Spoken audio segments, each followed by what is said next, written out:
आंखें सहजता से बंद, मेरे साथ साथ 3 बार ओम का उच्चारण, तत्पश्चात गायत्री महामंत्र। ओ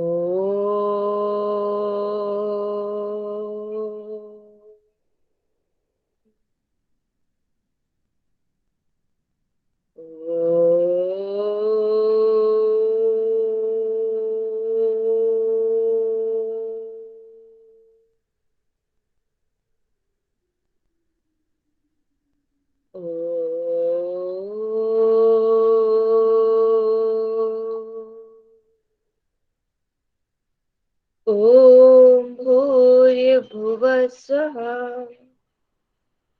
तत्सवितुर्वरेण्यं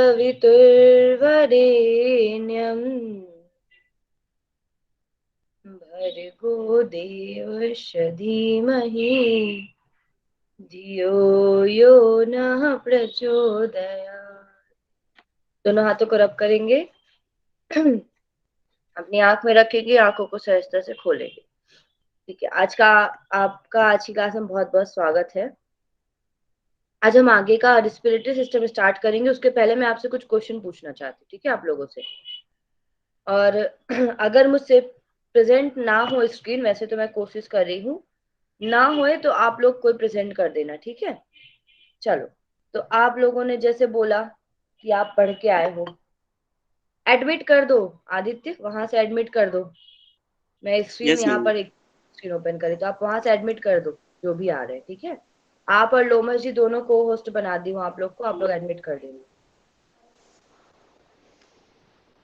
चलिए, तो आप लोगों ने बोला जैसे आप पढ़ के आए हो, है ना। तो कल मैंने आपको पढ़ाया था, सांस अंदर लेने की प्रोसेस को हम क्या कहते हैं? इनहेल। इनहेल। इनहेल। और वैसे क्या बोलते हैं? इनहेल और इनहेलेशन, ठीक है। एक्सप्रेशन। और एक्सहेल, जब सांस बाहर निकालते हैं तो उसे क्या बोलते हैं हम? Exhalation. Exhale. Exhalation, very good, ठीक है। चलिए, अब आप मुझे बताइएगा, 2 तरीके के मैंने रिस्पिरेशन बताए थे, ठीक है। एक आपका टिश्यू और ब्लड के बीच में होता है, एक और है, दोनों के नाम बताइए। एक्सटर्नल रिस्पिरेशन नहीं, हाँ और इंटरनल एक्सटर्नल। रिस्पिरेशन। हाँ, तो पल्मोनरी और टिश्यू। एक्सटर्नल किसको कहते हैं? पल्मोरी को। फिर से बोलो, प्रोनाउंसिएशन गलत है। पल्मोनरी। पल्मोनरी। पल्मोनरी। पल्मोनरी। हाँ, पल्मोनरी रेस्पिरेशन, ठीक है। दूसरा इंटरनल रेस्पिरेशन किसे कहते हैं हम? टिश्यू। टिश्यू। टिश्यू रेस्पिरेशन, वो किसके किसके बीच में होता है?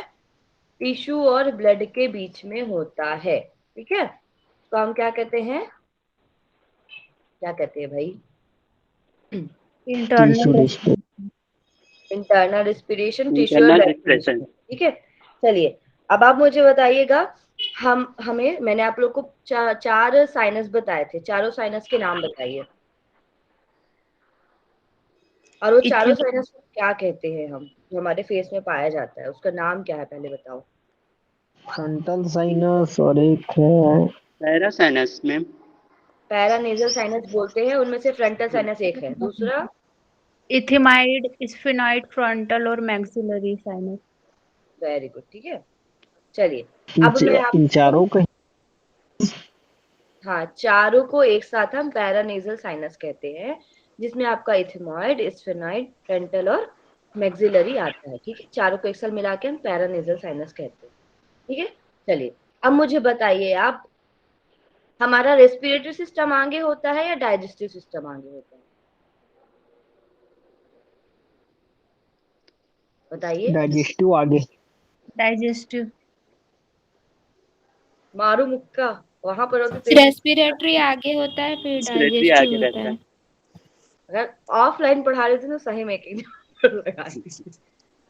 देखो, हमारा रेस्पिरेटरी आगे होता है भाई, लंग्स आगे होता है, तभी तो मैंने आपको, हम खाना खाते हैं तो वो पीछे से चला जाता है, पीछे आगे होता तो हम हमारा खाना विंड पाइप में आ जाता, ठीक है।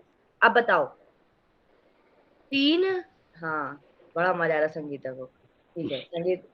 चलो, तो अब मैंने आपको बताया था कि जो ग्लॉटिस, मतलब जो हमारा ईसोफेगस या फिर जो हमारा ट्रैकिया होता है उसको डिवाइड करने वाला कौन होता है? ट्रैकिया और ईसोफेगस को जहां से डिवाइड करते हैं उसको हम क्या बोलते हैं?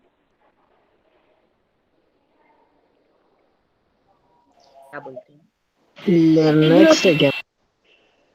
लैरिंग्स, लैरिंग्स के बाद, ठीक है। अब बताइए फेरिंग्स कितने प्रकार के मैंने आपको बताए थे, टाइप ऑफ फेरिंग्स?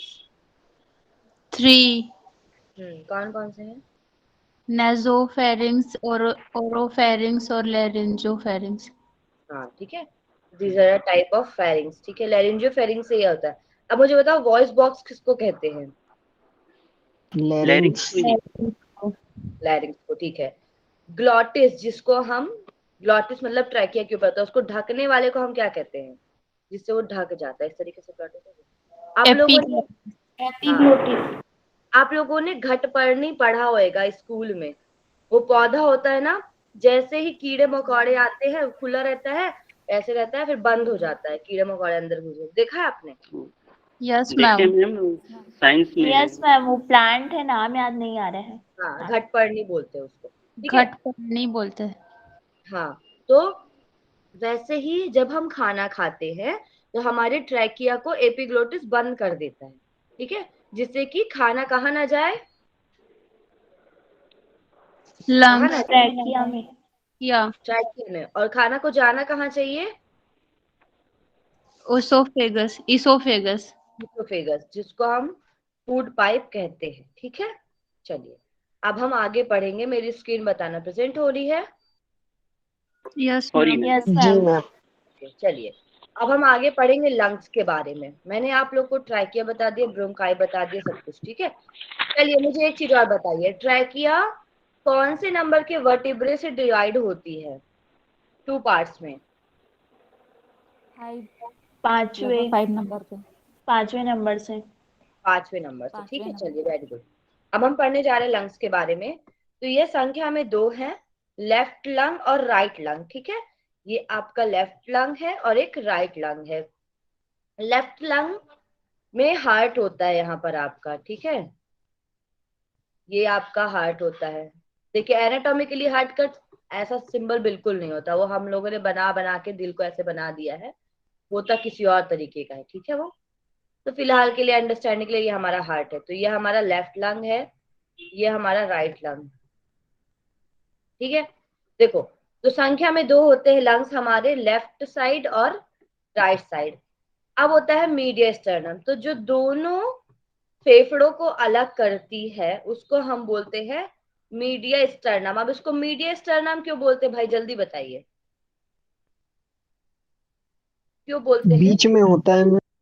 बीच में होता है, ठीक है। और स्टर्नम के पीछे होता है ना, यहाँ पर स्टर्नम बोन पाई जाती है ना आपकी आगे, है ना, कि नहीं है? Yes ma'am. कौन सी बोन होती है सामने कटार के आकार की? स्टर्नम। स्टर्नम। स्टर्नम। इसलिए इसको मीडिया स्टर्नम कहते हैं, दोनों को अलग अलग करता है, ठीक है। दोनों फेफड़ों के मध्य में हृदय पाया जाता है, लेकिन देखो पाया दोनों फेफड़ों के मध्य में जाता है, लेकिन ज्यादा जो इसका मुड़ा हुआ होता है वो लेफ्ट साइड होता है, ठीक है। अब देखो, तो दोनों फेफड़ों के मध्य में क्या क्या चीजें पाई जाती है ये देख लो। हृदय पाया जाता है हमारा, एसोफेगस पाया जाता है। एसोफेगस क्या है? क्या है भाई? फूड अब फूड आप पाइप। ही बोलो पाइप। मैम, ये तो बीच में बोल फूड दिया, पाइप। पीछे कैसे हो गया? पीछे ही रहता है, लेकिन जस्ट ट्रैकिया के पीछे पाया जाता है। तो ये जब ट्रैकिया तो यहीं पर डिवाइड हो गई, लेकिन ये यहाँ तक पूरा जाता है आपका ईसोफेगस, नीचे तक, है ना, डायाफ्राम तक पूरा जाता है। फिर यहाँ से ईसोफेगस, यहाँ पर आपका लंग्स, यहाँ पर आपका स्टमक बनाता है, ठीक है। तो ये आपका ईसोफेगस पूरा नीचे तक जाता है। इसमें बड़ी रक्त वाहिकाएं पाई जाती है जो हमारे ब्लड तक जाती है, ठीक है। Superior vena cava, inferior vena cava. फिर थोरेसिक डक्ट पाए जाते हैं। थोरेसिक डक्ट मतलब, क्यों थोरेसिक डक्ट बोलते हैं इसको? ये थोरेसिक रीजन है, थोरेसिक कैविटी होती है। फिर ट्रैकिया यहीं पर होता है, ये ट्रैकिया हो गया। और थाइमस ग्लैंड यहीं पाए जाती है, ठीक है। तो दोनों फेफड़ों के बीच में देखिए कितनी सारी चीजें पाई जा रही है। अब देखिए मोस्ट इंपॉर्टेंट चीज है ना, हमारा जो लेफ्ट लंग होता है उसमें 2 लोब, 2 लोब मतलब जैसे हमारे घर है 2 कमरे बने होते हैं। अब आप बताओ, कम जगह होगी तो ज्यादा कमरे बनेंगे या कम कमरे बनेंगे? कम कमरे में। कम कमरे बनेंगे। तो ये हमारे पास कम जगह है क्योंकि यहाँ पर दिल है। हमारा पड़ोसी ने यहाँ पर अपना गार्डन बना के रख लिया हमारे लिए, ठीक है। उसने अपना गार्डन बना लिया हमारे पड़ोसी ने, तो हमारी जगह तो कम हो गई भैया। तो हमने क्या किया, हमने घर बनवाया तो एक बड़ा हॉल बना दिया, एक छोटा सा कमरा बना दिया अपने रहने के लिए। तो लेफ्ट लंग में 2 लोब पाए जाते हैं। एक लोब ये है, दूसरा लोब मतलब एक तरीके से चैम्बर या कमरा, ठीक है। तो लेफ्ट लंग में चूंकि हमारा हार्ट यहाँ पर होता है इसलिए 2 लोब ही पाए जाते हैं, ठीक है। और ये लंबाई में ज्यादा होता है क्योंकि चौड़ाई नहीं हो सकती हार्ट की वजह से, इसलिए लंबाई में ज्यादा होता है। फिर राइट लंग की हम बात करें तो राइट लंग चूंकि हमारे पास जगह ज्यादा है भाई, हमारा पड़ोसी है उसके पास बहुत सारी जगह है, तो उसने क्या किया, बड़ी जगह पे अपना 3 रूम बनवा लिए। एक रूम ये है, एक रूम ये है इसका, और एक रूम ये है भाई ठीक है। तो इसने बोला इनके यहाँ जगह नहीं होगी तो ये हमारे यहाँ के रह लेंगे। तो राइट के पास 3 लोब है और लेफ्ट के पास कितने लोब है? 2 है, ठीक है। इसलिए लेफ्ट लंग राइट लंग से छोटा होता है। देखो इसका साइज कितना बड़ा है, दिख रहा है ना। लेफ्ट, ये राइट साइड है, कंफ्यूज मत होना, इसको राइट साइड बोलेंगे। ये राइट है और ये लेफ्ट है। जब हम कोई इमेज को मिरर इमेज में देखते हैं तो हमारा जस्ट उल्टे में ये लेफ्ट होता है, ठीक है। लेकिन अभी आप खड़े हो जाओ यहाँ पर, अगर आप इसकी मिरर इमेज देख रहे होते तो इधर लेफ्ट होता, इधर राइट होता, ठीक है। लेकिन ये किस तरीके से दिखाया है, अब मैं आपको यहाँ पर लाके इस फेफड़े या इस इमेज के जस्ट पीछे खड़े कर दूं तो वैसा दिखाया गया है ये इमेज, ठीक है। अपने आप को यहाँ पर सीधा खड़े हुए महसूस करना। तो ये लेफ्ट साइड है और ये राइट साइड। आया समझ में इतना? Yes ma'am. आप अपने आप को आईने में जाके देखते हो, उसको हम बोलते हैं मिरर इमेज। आईने में सब उल्टा हो जाता है, क्या होता है? ऑपोजिट हो जाता है। अपोजिट हो जाता है। इसीलिए एम्बुलेंस हमेशा उल्टा लिखा होता है, क्योंकि अगर कोई देखे उसके आईने में सीधा एम्बुलेंस दिखाई दे, ठीक है। एम्बुलेंस उल्टा लिखा होता है कहीं, देखना आप, है ना, क्योंकि वो सीधा दिखाई दे मिरर इमेज में। इसीलिए हम जब इसकी मिरर इमेज देखेंगे तो यहाँ पर लेफ्ट यहाँ पर राइट होना चाहिए, बट ये मिरर इमेज नहीं है, ये सामने इंसान कोई खड़ा है उसी की इमेज डायरेक्ट ड्रॉ कर दी गई है। आया समझ में इतना? Yes ma'am. हाँ, तो ये लेफ्ट साइड और ये राइट साइड है, ये वाला इस साइड वाला, ठीक है। चलो अब हम नेक्स्ट बढ़ते हैं। इसीलिए जो हमारा लेफ्ट लंग होता है वो राइट से थोड़ा छोटा होता है।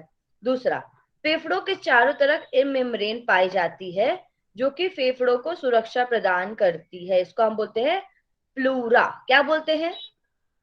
प्लूरा। बहुत इंपॉर्टेंट है, ठीक है। आप इसको ऐसे याद रखना, फेफड़ों को हम पल्मोनरी बोलते हैं ना, तो पी से पल्मोनरी, और इसकी जो मेम्ब्रेन होती है उसको हम बोलते हैं प्लूरा। मेम्ब्रेन को मतलब जो झिल्ली पाई जाती है उसकी रक्षा करने के लिए उसको हम प्लूरा कहते हैं, ठीक है। तो देखो, एक तो ये है आपकी, ये दिख रही है, ये पेराइटल प्लूरा है, ठीक है। ये फेफड़े के बाहर पाई जाएगी।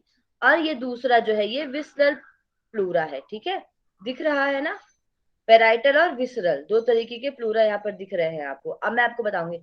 विसरल मतलब होता है जो अंदर होता है, अंदर पाया जाता है। ये क्या है?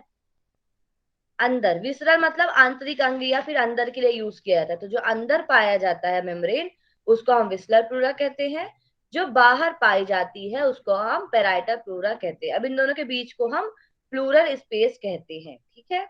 अब देखो इसमें एक बताया गया है, जब हम आवाज आती है ना तो वो रोग का नाम देखो इसमें क्या होता है। प्लूरिसी नामक एक रोग होता है, ये बहुत इंपॉर्टेंट है, ठीक है। इस रोग में प्लूरा में सूजन आ जाती है। प्लूरा मतलब हमारी जो मेम्ब्रेन है, इसमें सीरंगी द्रव्य मतलब जिसको हम प्लूरल फ्लूइड भी कहते हैं, इसकी मात्रा। तो ये जो मेम्ब्रेन है उसके अंदर द्रव्य भरा होता है, ठीक है। उस द्रव्य को हम प्लूरल फ्लूइड कहते हैं। मेम्ब्रेन को क्या बोलते हैं हम, जल्दी बताइए। आपसे कोई पूछे लंग्स के चारों ओर जो मेम्ब्रेन पाई जाती है उसे हम क्या कहते हैं? प्लूरा। और जो उसमें फ्लूइड भरा होता है उसको हम क्या बोलते हैं? Pleura fluid. Pleural fluid, fluid. ठीक है। हाँ, प्लूरल फ्लूइड इसको हम बोलते हैं। इस प्लूरेसी नामक रोग में इसकी मात्रा बढ़ जाती है, ठीक है। फ्लूइड बढ़ जाता है और इसकी वजह से हम जब सांस लेते हैं तो हमको दिक्कत होती है, ठीक है। अब आता है लंग्स के बारे में और चीजें। देखो लंग्स क्या है, ये थोड़ा इंग्लिश में लिखा है, a pair of spongy air filled organ. Spongy मतलब क्या होता है, जिसको हम आराम, जैसे हमारी बॉल्स आती है ना येलो कलर वाली, स्पंजी रहती है वो, है ना। तो येलो कलर वाली आती है ना ब्लड प्रेशर, या फिर जब आप ब्लड डोनेट करने जाते हो तब आपको दी जाती है, तो स्पॉन्जी रहती है ना।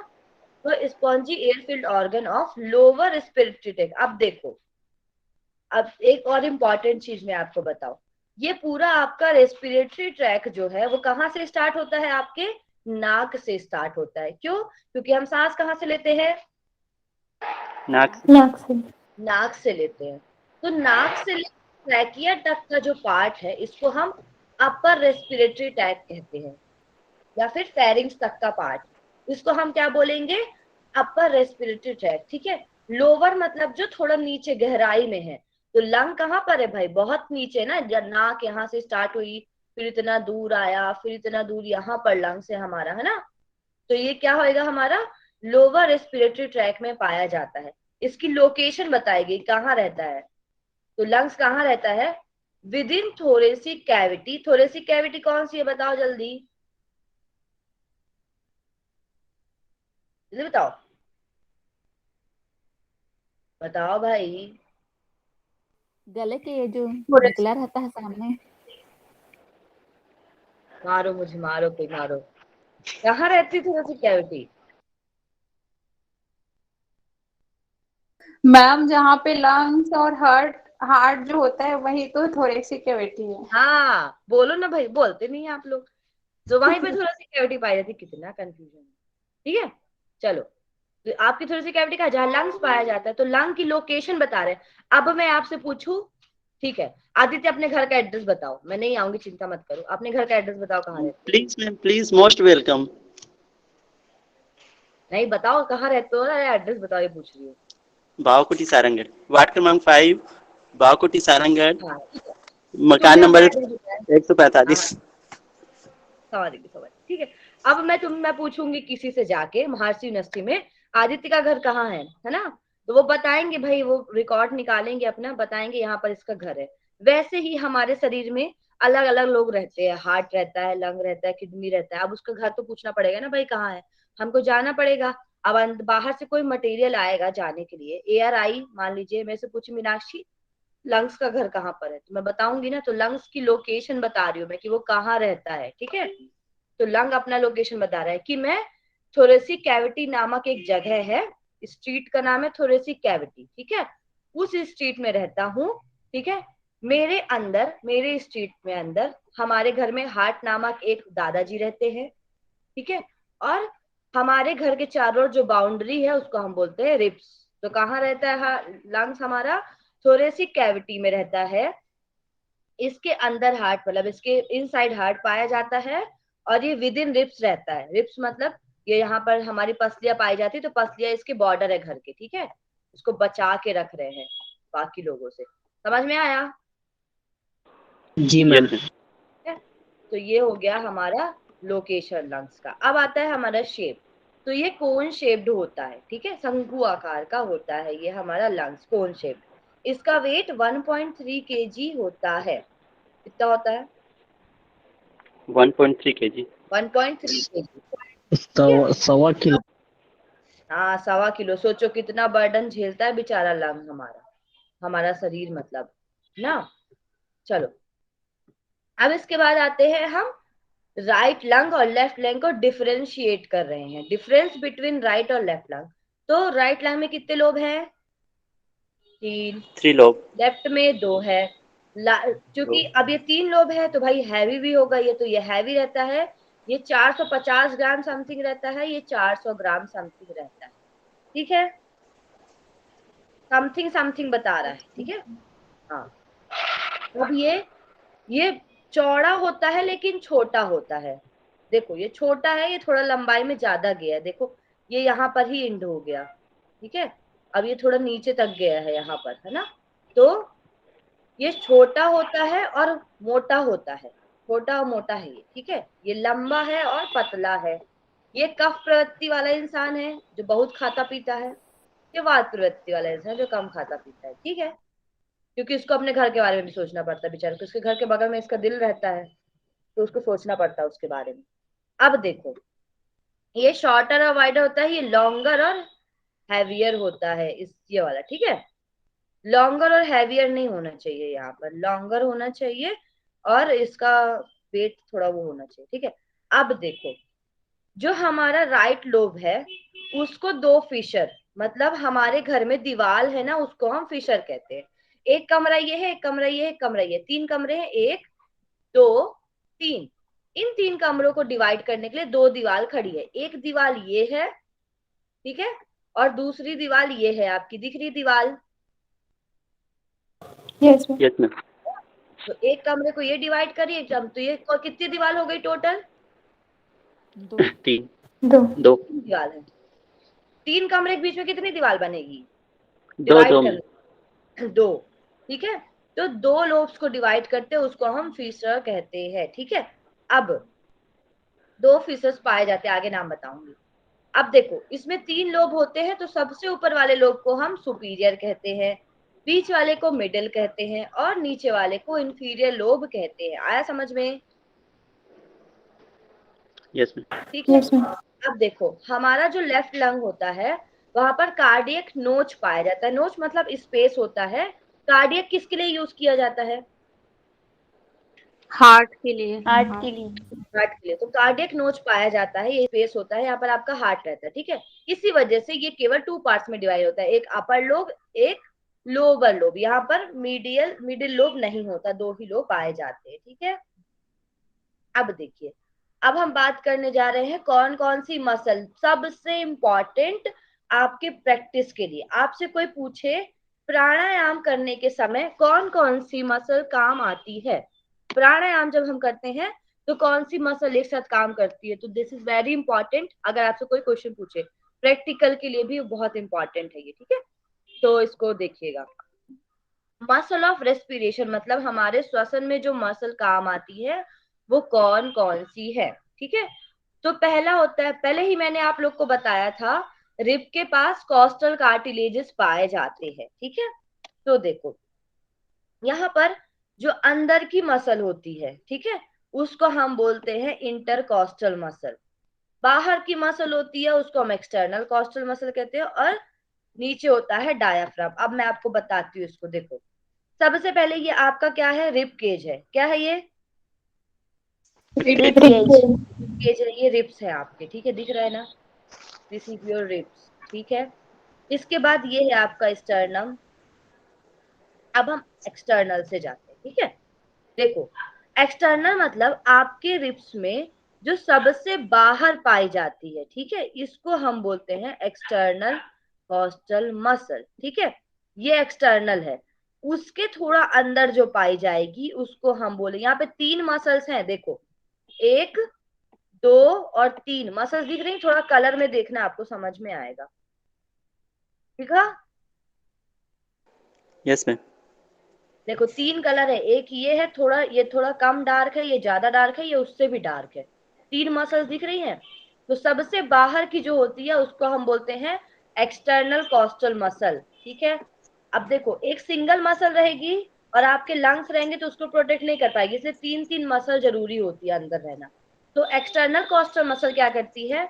आपके रिब केज को फैलाती है, एक्सटर्नल कॉस्टल मसल, ठीक है। इंटरनल कॉस्टल मसल क्या करती है? जो आपके लंग्स होते हैं उनको फैलने में मदद करती है। तो धक्का कौन देता है रिब्स को? पहले तो हमारे एक्सटर्नल कॉस्टल मसल, और अंदर के जो ऑर्गन होते हैं वो इंटरनल को देते हैं धक्का, ठीक है। तो एक हो गई आपकी ये, सबसे पहले देखो एक्सटर्नल कॉस्टल मसल, फिर है आपकी ये इंटरनल कॉस्टल मसल, ठीक है, इंटरनल इंटरकॉस्टल मसल बोल सकते हो इसको। फिर आपके बाद होती है, उसके भी अंदर जो होती है उसका नाम होता है inner most intercostal muscle. Inner most मतलब अंदर के भी अंदर, ठीक है, आया समझ में? तो ये तीन चीजें हमारी रेस्पिरेशन में काम आती है, इंटरकॉस्टल मसल, एक्सटर्नल मसल और डायाफ्राम, ठीक है। डायाफ्राम यहाँ पर होता है जो आपके लंग्स को फैलने में मदद करता है, ठीक है। रेस्पिरेशन में यही चीज तो होती है, क्या होता है रेस्पिरेशन में? क्या दो चीज होती है, जल्दी बताइए। बताइए भाई, रेस्पिरेशन में क्या करते हैं हम? श्वसन सांस में आप लेते सांस हैं। लेते हैं, अंदर बाहर। छोड़ते हैं। Inhale exhale. हाँ, इनहेल एक्सेल। तो उसके लिए जो मसल काम करती है वो कौन कौन सी मसल है पूछा है, तो ये तीनों मसल काम करती है। ठीक है, इसको याद कर लेना आप। नेक्स्ट आता है हमारा इनहेल, ये बहुत इंपॉर्टेंट चीज है। देखो मैंने आपको बताया था ना, हमारे वातावरण में सब गैसें हैं, है ना, लेकिन फिर भी हम वही गैस लेते हैं जो बाहर ज्यादा है और अंदर कम है, और वही गैस छोड़ते हैं जो अंदर ज्यादा है बाहर कम। मतलब इक्विलिब्रियम बढ़ाते हैं। तो जो गैसेस का एक्सचेंज होता है उसकी प्रोसेस को हम डिफ्यूजन कहते हैं। जब तक दोनों चीज, आप पानी लो 2 टंकी में, दोनों टंकी जब बराबर नहीं हो जाती तब तक वो पानी नीचे गिरता रहेगा, है ना। है ये बात की नहीं है? बड़ी टंकी है, इसमें फुल पानी भरा है, उसमें आप नल रखो और उसके नल को दूसरी टंकी से मिला दो, तो वो तब तक भरते रहेगा जब तक दोनों का लेवल सेम नहीं हो जाता, है ना। है कि नहीं? Yes ma'am. वैसे ही हमारी बॉडी के अंदर कार्बन डाइऑक्साइड ज्यादा पाया जाता है। तो ज्यादा पाया जाता है तो वो कहाँ जाएगा? कम वाली जगह में जाएगा या ज्यादा वाली जगह में जाएगा बराबर होने के लिए? कम पाई जाती है वहां जाएगा। कम वाली जगह पे। बाहर वातावरण में कम कार्बन डाइऑक्साइड है तो ये बाहर जाता है, ठीक है। और ऑक्सीजन का लेवल बाहर जाता है तो अंदर जाएगा ना हमारे शरीर में, जाएगा कि जी नहीं मैम, जाएगा? हाँ। जाएगा। जी इनहेलेशन के समय जो मोस्ट इंपॉर्टेंट गैसेस जाती हैं वो है नाइट्रोजन। तो नाइट्रोजन जितना हम इनहेल करते हैं उतना ही हम एक्सहेल कर देते हैं। इसीलिए नाइट्रोजन का तो यहाँ पर क्या हो गया, कट्टा पिट्टी हो गया भाई, इसका कोई काम ही नहीं, काम तमाम। ठीक है। अब कौन कौन सी बची हमारी? ऑक्सीजन और कार्बन डाइऑक्साइड, जिसके लिए हम लोग परेशान रहते हैं कि इनहेल लो एक्सहेल करो, इनहेल एक्सहेल। ठीक है। तो इनहेल करते हैं तो ऐसा नहीं है कि हम इनहेल करेंगे तो ऑक्सीजन ऑक्सीजन आएगा या कार्बन डाइऑक्साइड आएगा, और एक्सहेल करेंगे तो ऑक्सीजन भी तो बाहर जाएगा ना भैया, शरीर के अंदर ऑक्सीजन भी तो है, लेकिन कम मात्रा में जाता है। देखो, बाहर ऑक्सीजन की मात्रा ज्यादा है, इसलिए हमने कितना इनहेल किया? 21% इनहेल किया। लेकिन जब हम एक्सहेल करते हैं तो ऑक्सीजन निकलती भी है बॉडी से, कितनी? 16%। लेकिन निकली तो कम ना, कितनी परसेंट कम निकली? यहाँ पर 5% कम निकल रही है, तो गई ज्यादा ना अंदर, अंदर ज्यादा गई 5%, यस मैम। है ना। जी। देखो, आपका फ्रेंड है ना, आपका फ्रेंड ने आपको 21 रुपए दिए, ठीक है। 1 सेकेंड रुकिएगा, हाँ थोड़ा सा आ रही हूँ, आ रही, 1 सेकेंड रुको।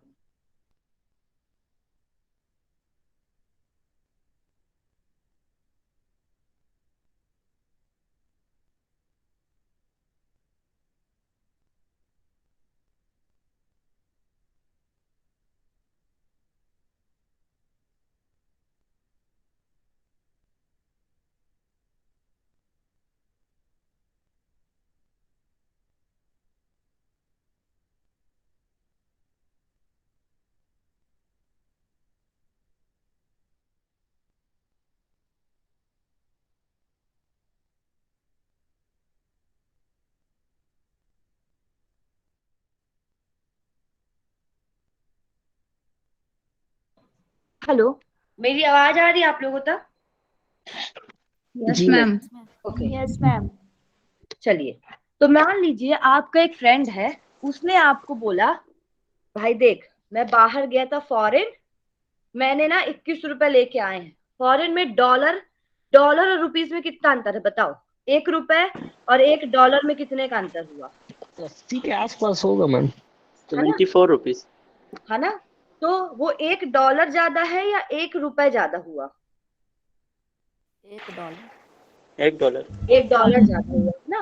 तो वैसे ही होता है, हमको कोई चीज बाहर से मिल रही है, ऑक्सीजन, ठीक है, वो मिल जा तो हमारे पास से भी रहा है पैसा, लेकिन हमारे पास का पैसा कम जा रहा है, जो आ रहा है वो ज्यादा है ना। तो आ रहा है तो हम तो बेनिफिट में है भैया, है कि नहीं है बेनिफिट में, है ना। Yes ma'am. वैसे ही कार्बन डाइऑक्साइड हम इनहेल करते हैं तो हमारे बॉडी में कार्बन डाइऑक्साइड, क्योंकि भाई कार्बन डाइऑक्साइड तो है ही वातावरण में, तो आएगी ही। आती कितनी है? 0.04% आती है। क्यों इतनी आ पाती? क्योंकि ऑलरेडी हमारे शरीर में कार्बन डाइऑक्साइड है ना। कार्बन डाइऑक्साइड ऑलरेडी हमारे शरीर में, इसलिए ये इतनी ही आ पाती है, ज्यादा नहीं आ पाती। ठीक है। और जाती कितनी है? 4.5% जब हम एक्सहेल करते हैं, क्योंकि भाई हमारा शरीर बोलता है मेरे पास बहुत कार्बन डाइऑक्साइड है, जितना लेना है आपको ले लो। तो वो बाहर जब हम छोड़ते हैं तो 4.5% कार्बन डाइऑक्साइड निकल जाती है। ठीक है। और जलवाष्प और अन्य गैस अल्प मात्रा में होती है, इसलिए इनको काउंट नहीं किया जाता। तो देखो नाइट्रोजन और नाइट्रोजन जितना लिए उतना चला गया, तो ये तो भाई इसका कोई काम ही नहीं है। ऑक्सीजन 21% लेते हैं, जाती 16% एक्सहेलेशन में। कार्बन डाइऑक्साइड आती 0.04 है, लेकिन जाती 4.5 है। तो हमको कितना ज्यादा फायदा हुआ। समझ में आया इनहेलेशन और एक्सहेलेशन की प्रोसेस कैसे होता यस है? मैम। Yes. ठीक है। चलो अब हम आज बात करते हैं इंटरनल रिस्पिरेशन की। देखो ये इंपॉर्टेंट है, कुछ कुछ चीजें देख लो। कुछ ऑक्सीजन रक्त प्लाज्मा में घुल जाती है। ठीक है। देखो हमारे जब हम इनहेल करते हैं तो हमारे पास 21% ऑक्सीजन आई, उसमें से कुछ जो होती है वो ब्लड प्लाज्मा में घुल जाती है, और जो शेष ऑक्सीजन होती है वो हीमोग्लोबिन के साथ मिल जाती है, जिसे हम ऑक्सी हीमोग्लोबिन कहते हैं। ठीक है। तभी हम हमारा ब्लड जो होता है ऑक्सीजनेटेड होता है, रेड ब्लड कहलाता है, जब उसमें आती है ऑक्सीजन। नहीं तो ये कौन से कलर का होता है? ब्लू कलर का दिखाई देती है हमारी नर्व। ठीक है। जब ये डीऑक्सीजनेटेड होता है, डीऑक्सीजनेटेड मतलब ऑक्सीजन नहीं है, और ऑक्सीजन के प्रेजेंस में ये रेड कलर। ठीक है। और हीमोग्लोबिन क्या करता है? रेड कलर देने का काम करता है। तो ऑक्सीजन बाकी रक्त प्लाज्मा में घुल जाती है, और जो बची रहती है वो हीमोग्लोबिन के साथ मिलके ऑक्सी हीमोग्लोबिन बनाती है। हीमोग्लोबिन का सिंबल क्या है? जल्दी बताओ। HB HB और ऑक्सीजन का, ऑक्सीजन के दो बॉन्ड होते हैं। ठीक है। Hb। O2 ठीक है। आया समझ? Yes ma'am. Yes ma'am. ठीक है। अब हम नेक्स्ट बढ़ते हैं। रक्त और ऊतक कोशिकाओं के बीच गैसों का आदान प्रदान होता है। अब हम इंटरनल रेस्पिरेशन पढ़ रहे हैं ना, याद रखना। तो किसके किसके बीच में? ब्लड और टिश्यू के बीच में। अब हमने बाहर से जो ली थी वो हमारा एक्सटर्नल था, सांस ले लिया हमने। अब हमारा ब्लड और टिश्यू ये दोनों गैसेस का एक्सचेंज करेंगे। ठीक है। मतलब हमारे ब्लड से टिश्यू में जाएगा। ब्लड में तो था, ब्लड क्या लिक्विड की तरह बढ़ता जाता, लेकिन हमारे जो टिश्यू पाए जाते हैं, कनेक्टिव टिश्यू, मस्कुलर टिश्यू, सब टिश्यू में अब ये चेंज होएगा। इसको हम बोलते हैं इंटरनल रेस्पिरेशन। ठीक है। जब ब्लड और टिश्यू के बीच में गैसों का आदान प्रदान होता है तो उसको हम इंटरनल रेस्पिरेशन कहते हैं। अब हम बात करते हैं श्वास दर की। एक व्यक्ति 1 मिनट में कितना श्वास लेता है? तो अगर एडल्ट मतलब होता है वयस्क, वयस्क मतलब हम लोगों के एज का, या फिर 25-30 साल के व्यक्ति को हम वयस्क कहते हैं। ठीक है। मैं तो अभी 24 साल की हूँ। ठीक है।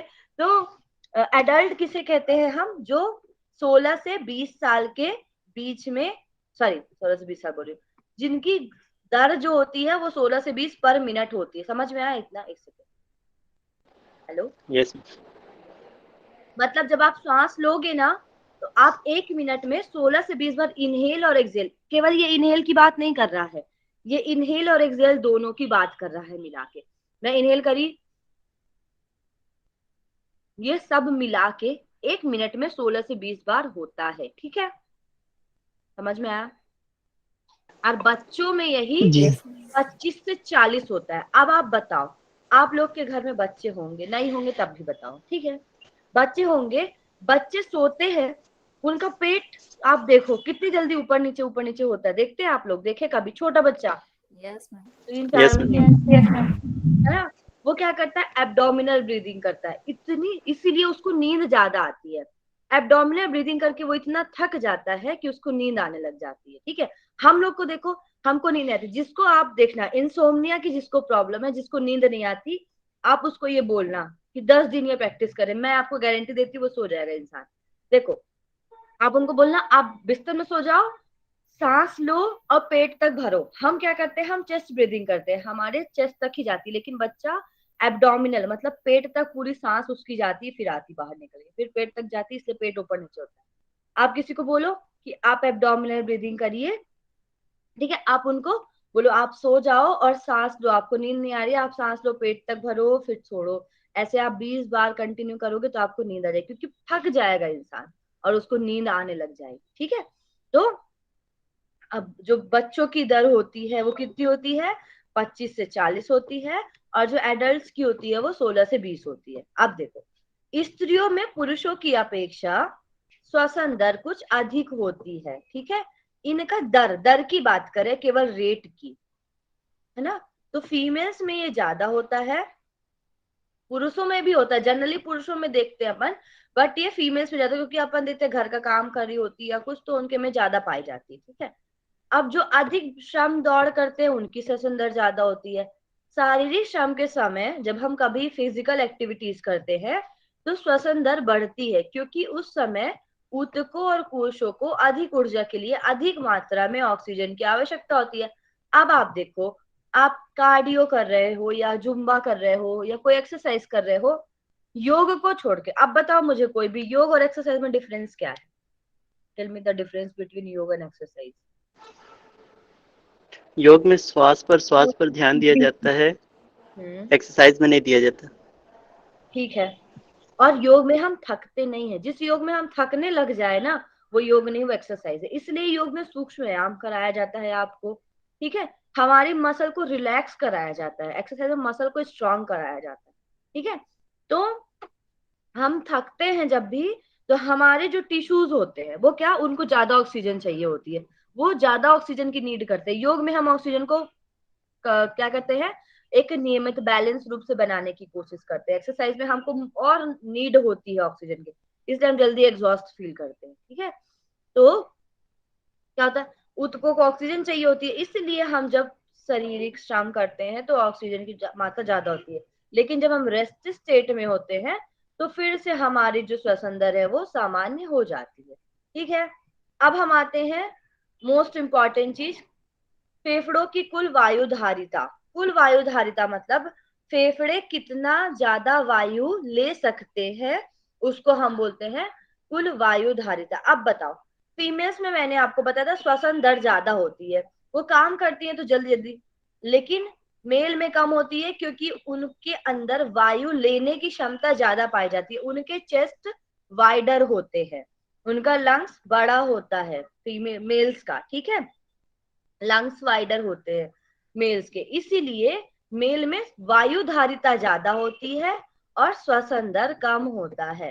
फीमेल्स में वायु धारिता कम होती है और श्वसन दर ज्यादा होता है। ठीक है, समझ में आया? वायु धारिता मतलब कितना वायु हम ले सकते हैं, रख सकते हैं अपने पास। ठीक है, अब हम बात करते हैं एक और चीज, दो इंपॉर्टेंट चीज जो जनरली हम देखते हैं पर समझ नहीं पाते। हम बात करते हैं हिचकी की।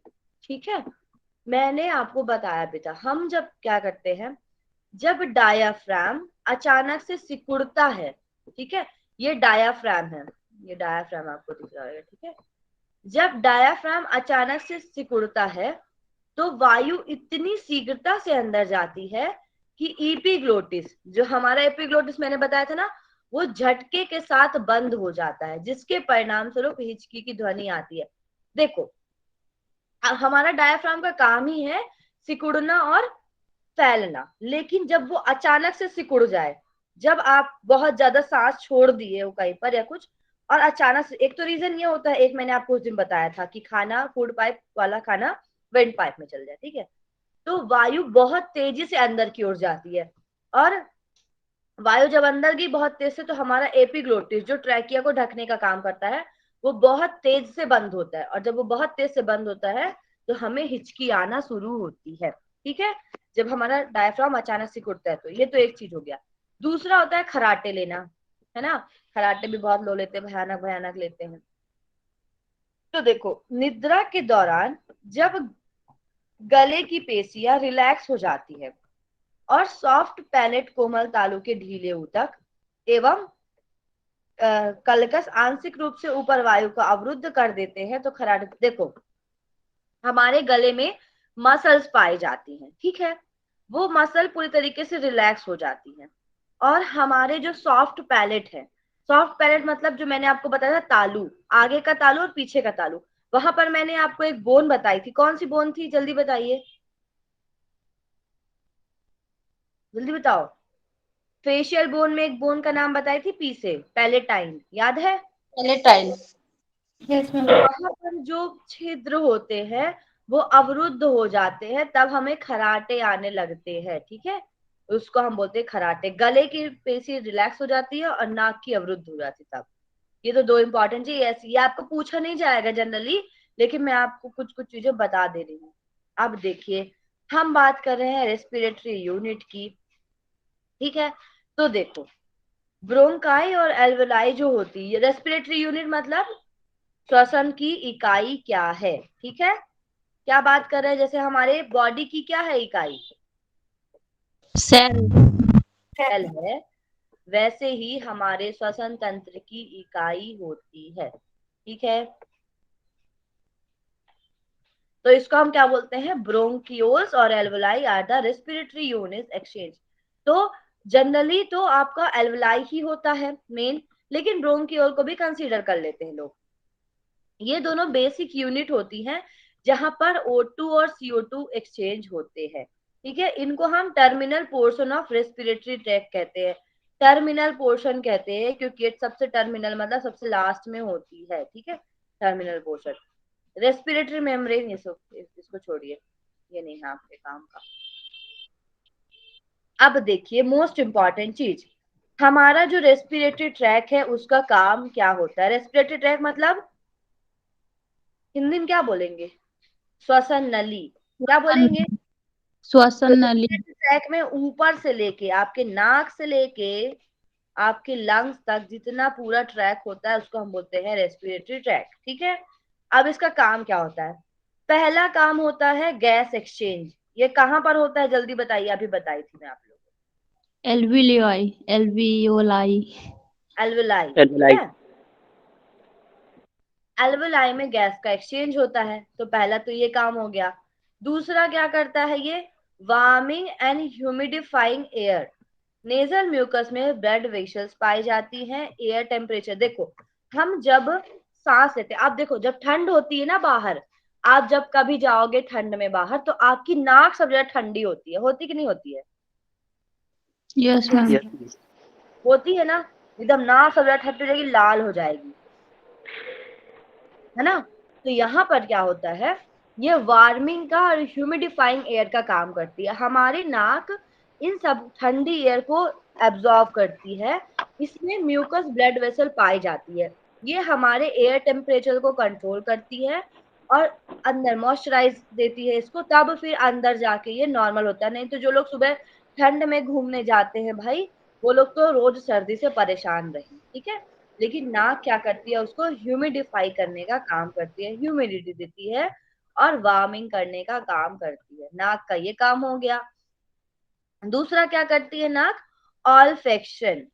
ऑल्फेक्शन मतलब क्या होता है, सूंघने का काम, ठीक है। सूंघने का काम। करती है सेंस ऑफ सूंघने का होता है। हाँ, तो हमने नाक का पढ़ लिया। अब हम आते हैं लैरिंग्स पे। तो लैरिंग्स को हम क्या कहते हैं, वॉइस बॉक्स कहते हैं। इसी को हम क्या कहते हैं, विजुअलाइजेशन मतलब बोलना, ठीक है। दूसरा होता है प्रिवेंशन ऑफ डक्ट पार्टिकल, ठीक है। डक्ट पार्टिकल मतलब जो आते हैं अणु हमारे कचड़े जैसे, जिसको हम बोलते हैं, ठीक है। तो जब भी हमारे नाक में कोई डस्ट जाता है तो हमको स्नीजिंग, छींक आती है, छींक आती है ना जब आप डस्ट में जाते हो। जी मैम। Yes ma'am. किसी किसी को स्नोफीलिया होता है, उसमें क्या होता है, उनको इतनी छींक आती है, स्मेल से छींक आएगी उनको ये सब जो होता है ये एक तरीके का बॉडी का रिफ्लेक्स है, बचाने के लिए बॉडी को कि ये सब चीजें अंदर ना जाए तो बाहर आ जाए। तो स्नीजिंग रिफ्लेक्स करता है। फिर जब हमें कफ बन जाता है तो गले तक, ट्रैकिया यहाँ पर रहता है, गले में कफ जो बनता है, कफ हम बाहर निकालते हैं, तो ये भी एक तरीके के कण होते हैं जो म्यूकस मेम्ब्रेन में जुड़े होते हैं। तो प्रिवेंशन, तो हमारा रेस्पिरेटरी ट्रैक क्या करता है, प्रिवेंशन करता है डक्ट पार्टिकल से। किसके किसके थ्रू, एक तो छींक आती है उसके थ्रू, एक हम कफ निकाल देते हैं उसके थ्रू, ठीक है। तो स्नीजिंग रिफ्लेक्स और कफिंग रिफ्लेक्स। फिर फोर्सफुली, अगर जब हम फोर्सफुल ब्रीथ करते हैं, ब्रीथ आउट मतलब जब हम सांस छोड़ते हैं फोर्सफुली, तो हमारे बहुत से डस्ट पार्टिकल निकले। भस्त्रिका प्राणायाम पता है आप लोगों को? Yes Yes. मैम। जानते हैं आप? उसमें क्या करते हैं हम? स्लो मीडियम सांस को सांस बाहर छोड़ते हैं। अंदर और बाहर दोनों। छोड़ते, लेकिन फोर्सफुली छोड़ते हैं। कैसे छोड़ते हैं? फोर्सफुली, है ना? फोर्सफुली। फोर्सफुली मतलब ताकत बहुत लगा के। तो हमारे कुछ डस्ट पार्टिकल जो हमारे नाक में चले गए हैं या कफ में है, तो जब हम बहुत तेज एक्सेल करते हैं तो वो कण स्मूथ रूप से जल्दी से बाहर निकल जाते हैं। ठीक है, तो एक तो ये काम हो गया। Forcefully breathe out remove dust particle from respiratory tract. फिर क्या होता है? डिफेंस मैकेनिज्म का काम करता है। ठीक है, डिफेंस मैकेनिज्म मतलब रक्षा, प्रतिरक्षा तंत्र का कार्य करता है। ठीक है, किसका किसका कार्य करता है भैया? प्रतिरक्षा प्रतिरक्षा का कार्य। हाँ, बताते नहीं है आप लोग, मुझे अच्छा नहीं लगता। ठीक है, किसका कार्य करता है? ये प्रतिरक्षा तंत्र का कार्य करता है। फिर आता है मेंटेनेंस ऑफ वाटर बैलेंस। अब हमारे बॉडी में ज्यादा वाटर ना जाए उसका भी ये मेंटेनेंस करता है, म्यूकस द्वारा ये एब्जॉर्ब कर लिया जाता है। फिर बॉडी के टेम्परेचर को रेगुलेट करता है। Regulation of acid base balance मतलब जब हमारा CO2 बाहर निकलता है तो पीएच मेंटेन होता है। पीएच क्या होता है? इसके द्वारा पीएच जब 6 से कम होता है, 7 जो होता है वो नॉर्मल माना जाता है। ठीक है, 7 से कम होता है अगर पीएच, तो ये क्या कहलाएगा? एसिडिक। आप लोगों ने पढ़ा होगा, केमिस्ट्री पढ़ा है। Yes ma'am. और 7 से ज्यादा होएगा तो ये क्या कहलाएगा? बेसिक या क्षार, बेस। ठीक है, आया समझ में?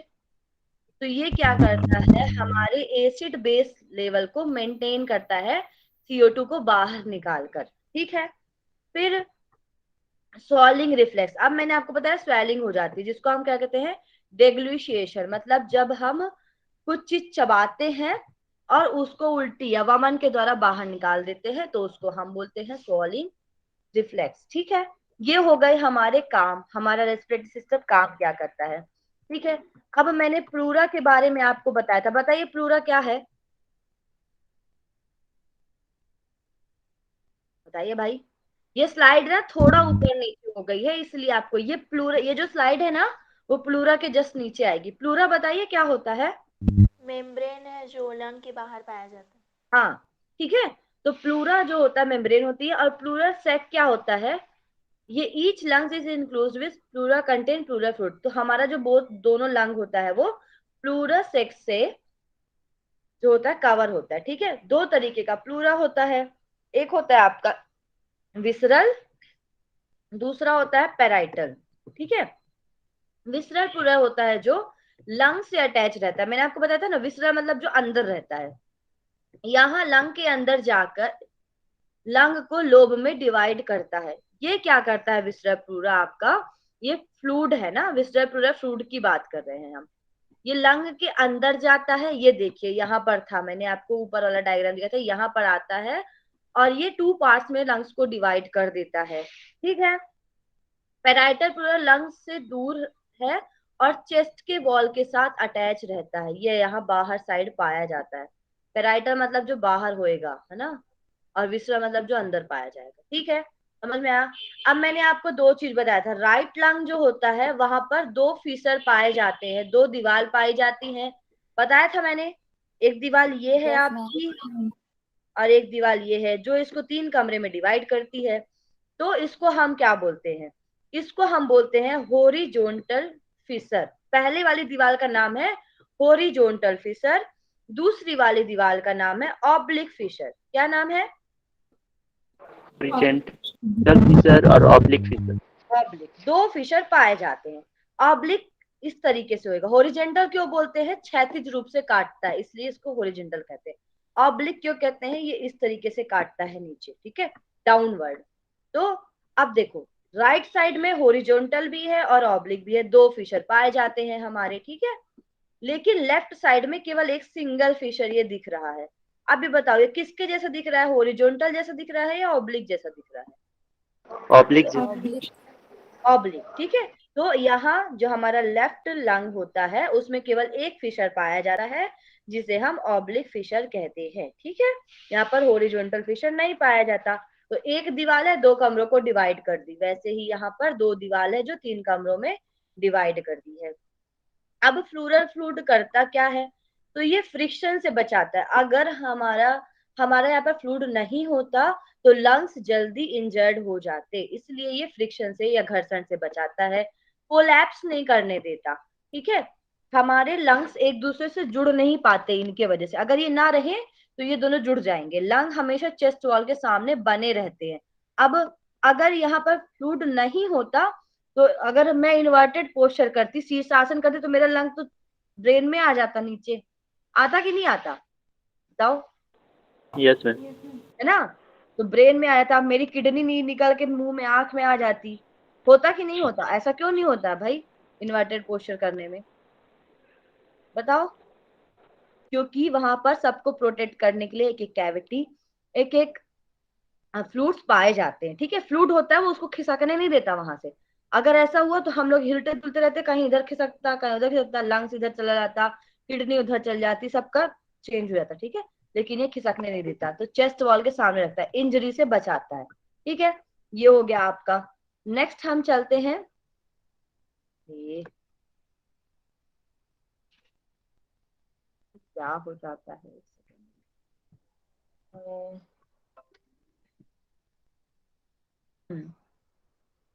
ठीक है। नेक्स्ट हम चलते हैं इंफीरियर लंग्स। अब लंग के अंदर हम जा रहे हैं, ठीक है। तो चलो अब हम लंग के अंदर जा रहे हैं। लंग भाई दिख रहे हैं आपको, कितना सुंदर लंग्स है हमारा, पेड़ पौधे लगे लंग्स के अंदर, दिख रहा है कि नहीं। यस मैम, दिख रहा है, जी। पूरा जड़ी लगा हुआ है। ये देखो ये पेड़ पौधे हैं हमारे पूरे लंग्स के अंदर, और लोग ड्रिंक करके सिगरेट पी के ये पूरे पेड़ पौधों को नष्ट कर देते हैं, ठीक है। तो और ये है हमारा डायाफ्राम, डायाफ्राम भैया है ये, ठीक है। चलिए अब देखिए क्या होता है। पहले तो ये डायग्राम देखो, ये वाला है ना, ब्रोंकिंग ऑफ ब्रोंकियल ट्री। इसको हम ट्री क्यों कहते हैं, क्योंकि ये एक एक करके डिवाइड होता है। तो सबसे पहले ट्रैकिया होता है, ये ट्रैकिया है आपका, ठीक है। फिर आती है हमारी प्राइमरी ब्रोंकाई, ब्रोंकाई यहाँ पर टूटती, ये हो गई प्राइमरी, ये इसका एक ही जड़ है, ठीक है। फिर उसके बाद सेकेंडरी ब्रोंकाई दूसरे पार्ट में डिवाइड हो गई। फिर इसके ये 2 पार्ट में डिवाइड हो गई ना, ये 2 पार्ट है, ये पहला पार्ट है, ये फिर 2 पार्ट में डिवाइड हो गए। अब ये दूसरा पार्ट भी अलग अलग पार्ट में डिवाइड हो गया, तो इसको हम क्या बोलते हैं, टर्शरी ब्रोंकाई, ठीक है। आया समझ में, ये 3 पार्ट्स में डिवाइड होता है इस तरीके से, पेड़, फिर पेड़ की शाखा और शाखा की भी शाखा, ठीक है। फिर इसमें जो छोटे छोटे हमारे यहाँ पर पाए जाते हैं ब्रोंकियोल्स, और उनके बाद जो एंड में पाए जाते हैं उनको हम टर्मिनल ब्रोंकियोल्स कहते हैं। ये देखिए ये आया आपका ब्रोंकियोल्स और ये आपका टर्मिनल। तो देखो ये प्राइमरी हो गया, ये सेकेंडरी हो गया, ये आपका टर्शरी, टर्शरी मतलब थर्ड, फिर ब्रोंकियोल्स और ये टर्मिनल ब्रोंकियोल्स, यहीं पर आपकी पाई जाती है एल्वेलाई, ठीक है। अब देखो हम बात कर रहे हैं सेगमेंट की। सेगमेंट मतलब कितने पार्ट्स में डिवाइड है ये, तो ब्रोंको पल्मोनरी सेगमेंट 10 होते हैं। अब मैं आपको बता रही हूँ, ठीक है। देखो ये 3 पार्ट्स में डिवाइड था ना, 1 यस मैम। 2 3, ठीक है। तो हम राइट लोब की बात करें तो राइट लोब 3 पार्ट्स में डिवाइड है। तो इसमें सेगमेंट में ब्रोंकियोस मतलब ब्रोंकी 5 यहाँ पर पाए जाते हैं, 3 यहाँ पर पाए जाते हैं और 2, ठीक है। तो 3 2 5 इनके लेवल पर ये पाए जाते हैं, इसलिए इनको सेगमेंट कहते हैं। और यहाँ पर 5 पार्ट्स में डिवाइड होते हैं, तो 10 10 दोनों में पाए जाते हैं सेगमेंट। ये आपको पूछा नहीं जाएगा जनरली, ठीक है। तो बस इतना याद रखना 10 10 सेगमेंट होते हैं। अब हम बात करते हैं इन सब सेगमेंट की, सबकी अलग अलग आर्टियर और वेन्स होती हैं, ये नर्व सप्लाई करने का काम करते हैं हमारे जो सेगमेंट्स होते हैं, ठीक है। अब देखो ये तो मैंने आपको बता दिया, trachea, left lung, primary, secondary. अब हम बात करेंगे ब्लड फंक्शन, मोस्ट इंपॉर्टेंट चीज है ये, ठीक है।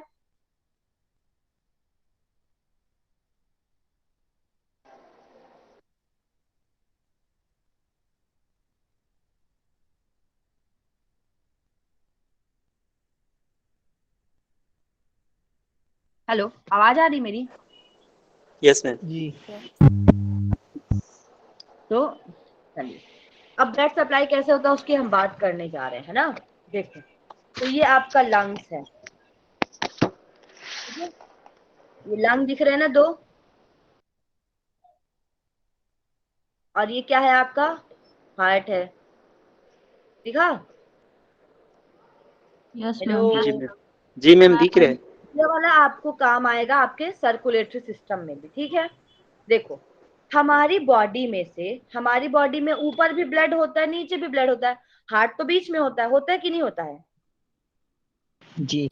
होता है। होता है ना। तो हमारी बॉडी के ऊपर से और नीचे से, ठीक है, दोनों जगह से जो हमारा इम्प्योर ब्लड है वो हमारे राइट साइड के हार्ट में आता है, ठीक है। यहां से ये जाता है लंग्स के पास, ठीक है। यहाँ पर ये क्या करता है, लंग पूरी तरीके से गैसेस का एक्सचेंज करता है, O2 और CO2 का एक्सचेंज करता है।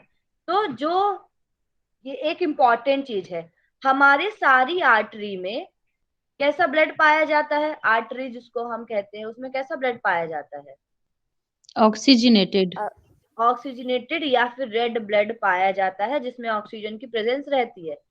और वेन्स में क्या होता है, डीऑक्सीजनेटेड ब्लड पाया जाता है। धमनी और सिरा, सारी धमनियों में हमेशा शुद्ध रक्त पाया जाता है और सारी वेन्स में अशुद्ध रक्त पाया जाता है। लेकिन एक आर्टरी और एक वेन इसमें अपवाद है, वो कौन सी है, हमारी पल्मोनरी आर्टरी। पल्मोनरी आर्टरी क्यों कहते हैं, क्योंकि ये हार्ट के पास पाई जाती है और ये एक ऐसी आर्टरी है जिसमें अशुद्ध रक्त बहता है। बाकी सभी आर्टरीज में शुद्ध रक्त होता है, इसमें अशुद्ध रक्त बहता है। और ये हमारी पल्मोनरी वेन एक सिंगल वेन है जिसमें कि आपका शुद्ध रक्त बहता है। समझ में आया? Yes ma'am. ठीक है। अब देखो, अब सारी जगह से ब्लड आया और ये लंग्स में गया, तो यहाँ पर अभी कौन सा ब्लड है हमारे पास, इम्प्योर ब्लड है, जिसको हम बोलेंगे डीऑक्सीजनेटेड ब्लड, क्योंकि यहाँ पर ऑक्सीजन नहीं है। अब ये गया लंग के पास, यहाँ पर एल्वेलाई ने क्या किया, दोनों को एक्सचेंज कर दिया। तो अब क्या आया यहाँ पर हमारे पास, ऑक्सीजनेटेड ब्लड। ब्लड में क्या घुल गया, ऑक्सीजन। और ऑक्सीजन। वेन्स के थ्रू हमारे कहाँ जाती है, हार्ट में जाती है, फिर उसके बाद ऑर्टा से होके हमारे लीवर में जाती है, फिर हेपेटिक डक्ट में जाती है, स्टमक में जाती है, किडनी में जाती है, लोअर बॉडी में जाती है। आया समझ में? इस तरीके से ब्लड प्यूरिफाई होता है। ये मैं आपको कार्डियक सिस्टम में भी पूछूंगी, तो बताना। मैम आपकी आवाज ब्रेक हो हेलो, रही है। हेलो, आ रही है मैम आवाज। अच्छा ठीक है, क्लियर आ रही है? चलिए, जैसी जैसी श्रद्धा भावना। तो अब हम बात करते हैं पल्मोनरी सर्कुलेशन की। हार्ट में आने वाला रक्त जो हार्ट में आता है, ठीक है, ब्रोंकाइल सर्कुलेशन खुद के यूज के लिए लंग्स के पार्ट सेगमेंट को प्रॉपर ब्लड मिल सके, इसके लिए होता है। देखो, अब यहाँ पर क्या होता है, एक होता है पल्मोनरी सर्कुलेशन, एक होता है ब्रोंकाइल सर्कुलेशन। तो पल्मोनरी सर्कुलेशन में क्या होता है, हार्ट में आने वाले रक्त को हम पल्मोनरी सर्कुलेशन कहते हैं, और जो खुद के लिए यूज होता है, लंग्स अपने लिए ही यूज करता है, उसको हम ब्रोंकाइल सर्कुलेशन कहते हैं, ठीक है। देखो, ऑक्सीजन क्यों जरूरी है, सेल के फंक्शन करने के लिए ऑक्सीजन जरूरी है, और सेल का मेटाबॉलिक वेस्ट जो होता है जिसको शरीर से निकल जाना चाहिए, वो हमारा CO2 कहलाता है। अब हम आते हैं, देखो मोस्ट इंपॉर्टेंट चीज जो आपकी थी, diffusion. Exchange of gases take place between alveoli. Example, देखो, जो हमारा ब्लड का या जो हमारे गैसेस का एक्सचेंज होता है वो हमारे एल्वेलाई में होता है। एग्जाम्पल बता रहा है, blood across the respiratory membrane is called external breathing, ठीक है, and between the blood tissue across capillary membrane is called internal breathing by the process of diffusion. ये जो भी होता है इसको हम डिफ्यूजन कहते हैं, विसरण हिंदी में कहें। आपने वो पढ़ा होएगा ना, डिफ्यूजन का प्रोसेस पढ़ा है, विसरण का। जब तक कोई चीज बराबर नहीं हो जाती इक्विलिब्रियम से, तब तक हम उसको डालते रहते हैं, पढ़ा है कि नहीं, यस मैम। है ना। ये पढ़ा होएगा, परासरण पढ़ा होएगा, ऑस्मोसिस। ऑस्मोसिस पढ़े, वो मुरब्बे वाला, जो हम किशमिश को पानी में डालते हैं तो फूल जाता है, वो यस है ना। Ma'am. Yes ma'am.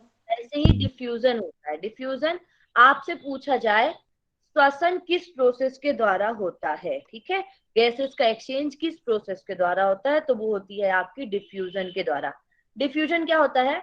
Movement of any substance from higher concentration, higher concentration मतलब इसकी सांद्रता ज्यादा होगी, to lower concentration until equilibrium is established. जब तक ये दोनों बराबर नहीं हो जाते तब तक ये प्रोसेस चलती रहती है। जैसे हमारे कैपिलरी एंडोथीलियम में CO2 का अमाउंट ज्यादा है और ऑक्सीजन कम है, मतलब हम बात कर रहे हैं कहाँ की? अपने कैपिलरीज की, ब्लड वेसल्स की, जो हमारे बॉडी में पाई जाती है। यहाँ पर CO2 ज्यादा है तो इसको बॉडी से बाहर निकालना है, लेकिन जब हम सांस लेते हैं तो हमारी सांस कहाँ कहाँ तक जाता है? हमारा ऑक्सीजन हमारे एल्वलाई तक जाता है। तो एल्वलाई में ऑक्सीजन का अमाउंट ज्यादा होता है और CO2 का अमाउंट कम हो जाता है, एक्सेल करते हैं तब। समझ में आया? ये मैंने आपको पहले भी बोला था। इतना चीज समझ में आया? ये इम्पोर्टेंट है भाई। Hello, yes ma'am. हाँ बताते रहना, नहीं समझ में आया तो भी बताओ, मैं दोबारा बताऊंगी, लेकिन आप लोग समझो, ठीक है? अब देखो, बाकी मैं बहुत अंदर जाऊंगी तो आपको और चीजें समझ में नहीं आएंगी, इसीलिए बाहर बाहर से समझ लो तो मेरे को ज्यादा ठीक रहेगा। गैस का एक्सचेंज किस वजह से होता है? डिफ्यूजन की वजह से होता है, ठीक है? ये देख लो। अब ये जो होता है हमारा exchange of gases occurs when different, देखो हमको कोई भी चीज कहीं भेजना होता है, आप लोगों के, आप जहाँ रहते हो वहां पानी टंकी बनी होगी या फिर फिल्टर बना होगा जहां से पानी निकलता है और पूरे गांव तक जाता है कि नहीं है? Yes ma'am. तो वहां पतली पाइप लगी होती है या मोटी पाइप लगी होती है? मोटी मोटी पाइप लगती है। और आपके घर में मोटी पाइप रहती है, पतली पाइप रहती है? हमारे पतली घर में पाइप। पतली। पतली पाइप, ठीक है। अगर वो लोग वहां पर जहां पर पानी फिल्टर हो रहा है, जहां पर पानी को फिल्ट्रेशन किया जा रहा है, बहुत ज्यादा फोर्स से पानी है, वहां पर अगर वो पतली पाइप लगाएंगे तो क्या होएगा? फट जाएगा। फट जाएगा, सर जाएगी या जाता बाहर है। चली जाएगी, वो प्रेशर मेंटेन नहीं कर पाएगी। वैसे ही हमारे शरीर में होता है, हमको जो डिफ्यूजन की प्रोसेस होती है उसके लिए कुछ प्रेशर की जरूरत पड़ती है, जिसको हम पार्शियल प्रेशर कहते हैं। इसके द्वारा ही हमारे शरीर में ऑक्सीजन अंदर जाती है। ऑक्सीजन के अंदर जाने से ब्लड कैपिलरीज में ऑक्सीजनेटेड ब्लड होने लग जाता है और जो डीऑक्सीजनेटेड ब्लड होता है वो बाहर चला जाता है। और ये हमारी एल्वलाई है। एल्वलाई में ऑक्सीजन ज्यादा है ना? एल्वलाई में ऑक्सीजन ज्यादा है और CO2 क्या है? कम। कम है, ठीक है। और हमारे ब्लड में ऑक्सीजन कम है और CO2 ज्यादा है। अब बताओ, ब्लड में से ऑक्सीजन ज्यादा जाएगी एल्वलाई में कि CO2 ज्यादा जाएगा? ब्लड के पास CO2 ज्यादा है, ठीक है, और ऑक्सीजन कम है, तो उसको एल्वलाई तक भेजना है, दोनों में से किसी एक को, ठीक है। तो वो ज्यादा किसको भेजेगा? ब्लड से CO2 जाएगा एल्वियोलाई के पास। ठीक है। तो इसीलिए हमारी ब्लड कैपिलरी, जो हमारी ब्लड होती है, यहाँ पर से CO2 हमारे एल्वलाई में जाता है, और चूंकि एल्वलाई में हमारा ऑक्सीजन का लेवल ज्यादा है तो वो कहाँ आएगा भाई? Blood capillary. अब ये दोनों, इसने ऑक्सीजन ने, ब्लड कैपिलरीज ने CO2 इसके पास भेज दी और एल्वलाई ने ऑक्सीजन इसके पास भेज दी, तो दोनों लोग क्या हो गए? अब इक्वल। इक्वल हो गए, ठीक है। ये दोनों लोग इक्वल हो गए। तो इस प्रोसेस को हम कहते हैं डिफ्यूजन। जब कोई अपनी जगह ज्यादा सांद्रता से कम सांद्रता में जाता है और दोनों जब तक बराबर नहीं हो जाते तब तक ये प्रोसेस चलती है। इसीलिए एल्वलाई में गैसेस का एक्सचेंज होता है। अब जब ये एक्सचेंज हो गई, फिर ये पूरा ब्लड प्योर होके पूरे जगह पर जाता है हमारी बॉडी में। आया समझ में? Yes ma'am. तो इस तरीके से होता है। अब मैं ये डायग्राम समझाऊंगी तो आपको बिल्कुल क्या हो जाएगा, आप एकदम कंफ्यूजन में चले जाओगे, क्योंकि ये बड़ी बड़ी चीजें हैं, ठीक है। तो बस देख लो कैसे कैसे जा रहा है, आ रहा है, जहां पर जो ज्यादा है वो वहां से आ रहा है, ये जा रहा है। ये ब्लड कैपिलरीज है आपकी, ठीक है। और ये आपका लंग्स है, एयर शेक है। तो यहाँ पर क्या कर रहे हैं, ये क्या कर रहे हैं? ऑक्सीजन, जल्दी बताओ। ऑक्सीजन ब्लड कैपिलरी में जा रहा है और CO2 एल्वियोलाई में एक्सचेंज हो रहा है। हाँ, और CO2 ब्लड कैपिलरी से यहाँ जा रहा है, ठीक है। अब देखो ये क्या कर रहा है, इसके ऑक्सीजन क्या कर रहा है, ये एल्वलाई हमारे इन्वायरमेंट से ले रहा है, ठीक है। तो इसके पास मात्रा बढ़ रही है। अब जब इसके पास मात्रा बढ़ गई ऑक्सीजन की, तो ये इसने किसको दिया? Blood capillary. Blood capillary. हमारे दादाजी लोग हैं, ठीक है, मान लीजिए आपके दादाजी हैं, उनके पास खूब प्रॉपर्टी है, तो वो क्या करेंगे? आपको देंगे कि नहीं देंगे? देंगे। देंगे ना। तो हमारे दादाजी हैं एल्वलाई, हम लोग बहुत सारे लोग हैं ब्लड कैपिलरीज, तो हमको क्या करेंगे? वो अपनी प्रॉपर्टी में से ऑक्सीजन दे देंगे। अब हमारे पास कोई चीज नहीं है या हमारी बुराई है, तो दादाजी हमको डांटेंगे, बोलेंगे बेटा तुम ये बुराई दूर करो। तो CO2 को वो ले लेंगे। अब वो क्या करेंगे? जो बुराई उनके बच्चों में थी, वो बुराई वो घर से बाहर निकाल देंगे। ठीक है, तो उन्होंने घर से बाहर निकाल दी। आया समझ में कैसे एक्सचेंज हो रहा है? ये वातावरण से ऑक्सीजन आई आपके एल्वलाई में, ठीक है, एल्वलाई के पास ऑक्सीजन बहुत बढ़ गई, तो इसने क्या किया? थोड़ा दान कर दिया जाए, तो इसने दे दिया ब्लड कैपिलरीज को। अब ब्लड कैपिलरीज बोली मेरे पास भी ज्यादा मात्रा में CO2 है, तो एल्वलाई एक काम करो, ये है तो ज्यादा मात्रा में लेकिन मेरे को नुकसान पहुंचा रही है, तुम एक काम करो, इसको अपने घर से बाहर निकाल दो। तो क्या किया इसने? एल्वलाई ने अपने घर में ले तो लिया CO2, पर इसने क्या कर दिया? घर से बाहर निकाल दिया CO2। तो वेस्ट प्रोडक्ट है भैया, 1 2 3, बहुत कम है, और ऑक्सीजन कितनी सारी है? बहुत सारी ना हमारे पर ऑक्सीजन। हो गया? Yes ma'am. प्राणायाम करने को बोला जाता है। अब समझ में आया प्राणायाम के पीछे का कॉन्सेप्ट? जो लोग प्राणायाम के पीछे पड़े रहते हैं, ठीक है, कि हमारी बॉडी से वेस्ट मटेरियल निकल जाए। और ये जो प्रेशर होता है उसको हम पार्शियल प्रेशर कहते हैं, ठीक है। तो ये आप अगर समझोगे तो बहुत डीप है, इसलिए मैं इसको नहीं समझाऊंगी। पार्शियल प्रेशर के द्वारा ये चीजें आती जाती हैं, तो ये तो आप छोड़ दो, बहुत टाइम होता तो मैं समझाती आपको। अब देखो, हमारे पास हमारा लंग के फंक्शन को टेस्ट करने के लिए एक टेस्ट पाया जाता है, जिसको हम बोलते हैं पल्मोनरी फंक्शन टेस्ट। क्या बोलते हैं? Pulmonary function test. पल्मोनरी किसके लिए यूज किया जाता है? लंग्स। लंग्स के लिए, ठीक है। तो आपसे पूछा जाए कि लंग्स के फंक्शन के टेस्ट के लिए कि लंग कैसा वर्क कर रहा है ना, हम कौन सा टेस्ट लगाएंगे? तो उसको हम बोलते हैं PFT, पल्मोनरी फंक्शन टेस्ट। उसी का दूसरा नाम है लंग फंक्शन टेस्ट। समझ में आया? Yes ma'am. जी। ये हैप्पी है, बता रहा है कि कैसे दिख रहे। तो ये बोला अरे मैं बहुत खुश हूँ, ये बोला नहीं मैं तो बहुत सैड हूँ यार, मेरे पास कम मात्रा में चीजें। तो ये सब टेस्ट जो है बताता है कि नहीं भाई मेरे पास ये है, तेरे पास ये नहीं है, अच्छा होना चाहिए, ऐसी बात, ठीक है। तो ये हो गया। अब हमारे लंग के वॉल्यूम को नापने के लिए जो इंस्ट्रूमेंट काम आता है उसको हम बोलते हैं स्पायरोमीटर। क्या बोलते हैं? स्पायरोमीटर। बॉडी टेम्परेचर नापने के लिए थर्मामीटर होता है। वैसे ही लंग के वॉल्यूम मतलब कितना उसके पास, हमारे पास हवा है, हमारे शरीर में हवा है, उसको नापने के लिए स्पायरोमीटर होता है, ठीक है।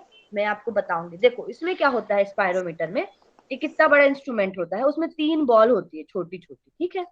अब उसमें क्या करते हैं, हम हवा फूकते हैं, हम देखते हैं एक बार में हवा फूकते हैं तो वो बॉल तीनों उठती है या नहीं एक साथ।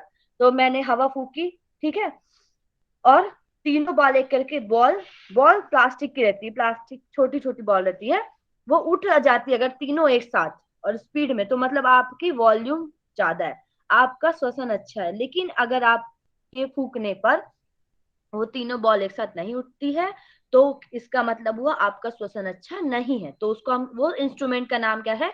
स्पायरोमीटर। क्या है जिससे हम नापते हैं? स्पायरोमीटर। स्पैरोमीटर। ठीक है, तो कभी होएगा तो मैं आपको दिखाऊंगी, पर अभी है नहीं, ठीक है। चलिए अब हम बता रहे हैं मैम हाँ मैं देखूं मैम, मेरा क्लाइंट था जिसको मतलब ब्रीदिंग प्रॉब्लम थी, तो उसको मैंने बोला था कि ये ले लेना, तो उसमें प्रैक्टिस करा देती उसको। हाँ, तो स्पायरोमीटर बहुत अच्छा है, आप करके ले सकते हो, ज्यादा महंगा नहीं आता आई थिंक, तो वो सस्ता है। वो अभी भी जैसे कोरोना के टाइम पे ना मैंने बहुत लोग को कराया था, मतलब MP में चला था कोरोना वाला, तो उस टाइम पे मैंने भी बहुत लोग को कराया था, तो बोला था उनको लेने के लिए, ठीक है। चलिए अब हम देखते हैं, स्पायरोमीटर हो गया, स्टैटिक लंग वॉल्यूम को नापता है। वॉल्यूम ऑफ एयर ब्रीथ, अब हम देखते हैं कि कोई व्यक्ति कितनी सांस अंदर या बाहर लेता है, उसका नाम क्या है, ठीक है। सांस को लेना क्या कहलाता है, सांस को छोड़ना क्या कहलाता है, और कितना सांस लेंगे तो क्या कहलाएगा। तो ये हमारे पास वॉल्यूम पाए जाते हैं या मात्रा, ठीक है। सबसे पहले हम बात करते हैं, 10 मिनट की क्लास और ले लूं क्या आप लोगों की?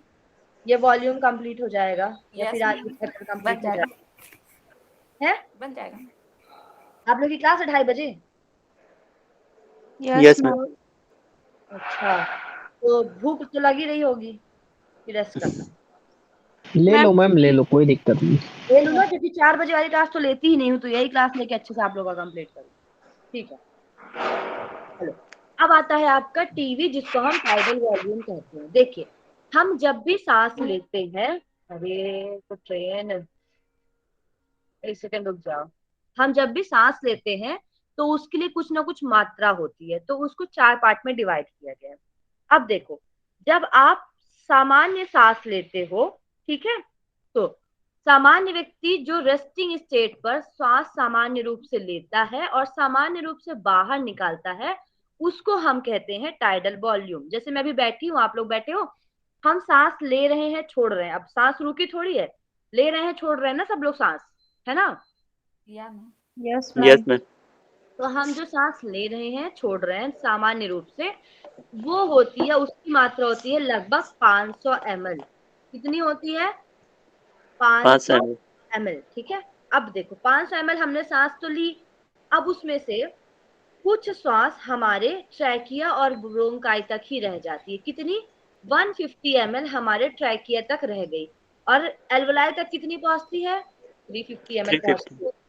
ठीक है, भाई देखो, इतना लोग है तब इतनी सी पहुंचेगी, समझ रहे हो? तो हमको तो और लेना पड़ेगा। तो ये तो हमारा सामान्य रूप से हो गया। हमने जब सामान्य रूप से सांस ली, तो उसका वॉल्यूम आपसे पूछा जाएगा, टाइडल वॉल्यूम कितना होता है, ये क्वेश्चन भी बन सकता है। ठीक है, टाइडल वॉल्यूम कितना होता है आपसे पूछूंगी मैं, तो इसकी कितना होता है? 500 ml। कितना ml, होता है? 500 ml। ठीक है, चलो, ये हो गया आपका 500 ml टाइडल वॉल्यूम। अब मैं आपसे बोलूं दूसरा वॉल्यूम हमारा, ठीक है? दूसरा वॉल्यूम होता है inspiratory reserve volume. Inspiratory reserve volume मतलब क्या होता है? हम जनरल सांस तो लेते हैं, अभी जो ले रहे हैं, लेकिन एक सामान्य सांस लेने के बाद और कितनी अधिक मात्रा में श्वास को अंदर लिया जा सकता है फोर्सफुली। जैसे मैं आपको बोलूं प्राणायाम करने को, ठीक है, तो प्राणायाम हम अनुलोम विलोम या नाड़ी शोधन करते हैं, तो हम एक नाक बंद करते हैं, दूसरी नाक से सांस लेते हैं, फोर्सफुली श्वास लेते हैं हम, है ना? लेते हैं कि नहीं लेते हैं जी। प्राणायाम? तो उस टाइम पे जो हमारे सांस लेने की दर है, जो वॉल्यूम है, वो 3300 ml हो जाता है। अब सोचो प्राणायाम कितना इफेक्टिव है। जनरली तो 500 ml हो रहा है हम जो सांस ले रहे हैं, और जब हम प्राणायाम करते हैं या फोर्सफुली सांस लेते हैं, तो 3300 ml हमारे अंदर सांस जाती है। ठीक है, तो एक सामान्य सांस लेने के बाद और हम कितनी मात्रा में अधिक अंदर ले सकते हैं? इंस्पिरेटरी मतलब अंदर लेना, ठीक है, जितनी सांस हम अंदर ले सकते हैं उसका वॉल्यूम है 3300 ml। मतलब ये 500 के बाद, ये 500 तो हम लेते ही हैं, प्लस हमने 3300 ml और ले लिया जब हमने नॉर्मल ब्रीथ से फोर्सफुली ब्रीथ और कर ली। कितना लिया? और 500 प्लस 3300। अब हम बात करते हैं एक्सपिरेटरी रिजर्व वॉल्यूम। एक्सपिरेटरी मतलब क्या होएगा? श्वास बाहर निकालनी बाहर निकालना, ठीक है। जबरदस्ती।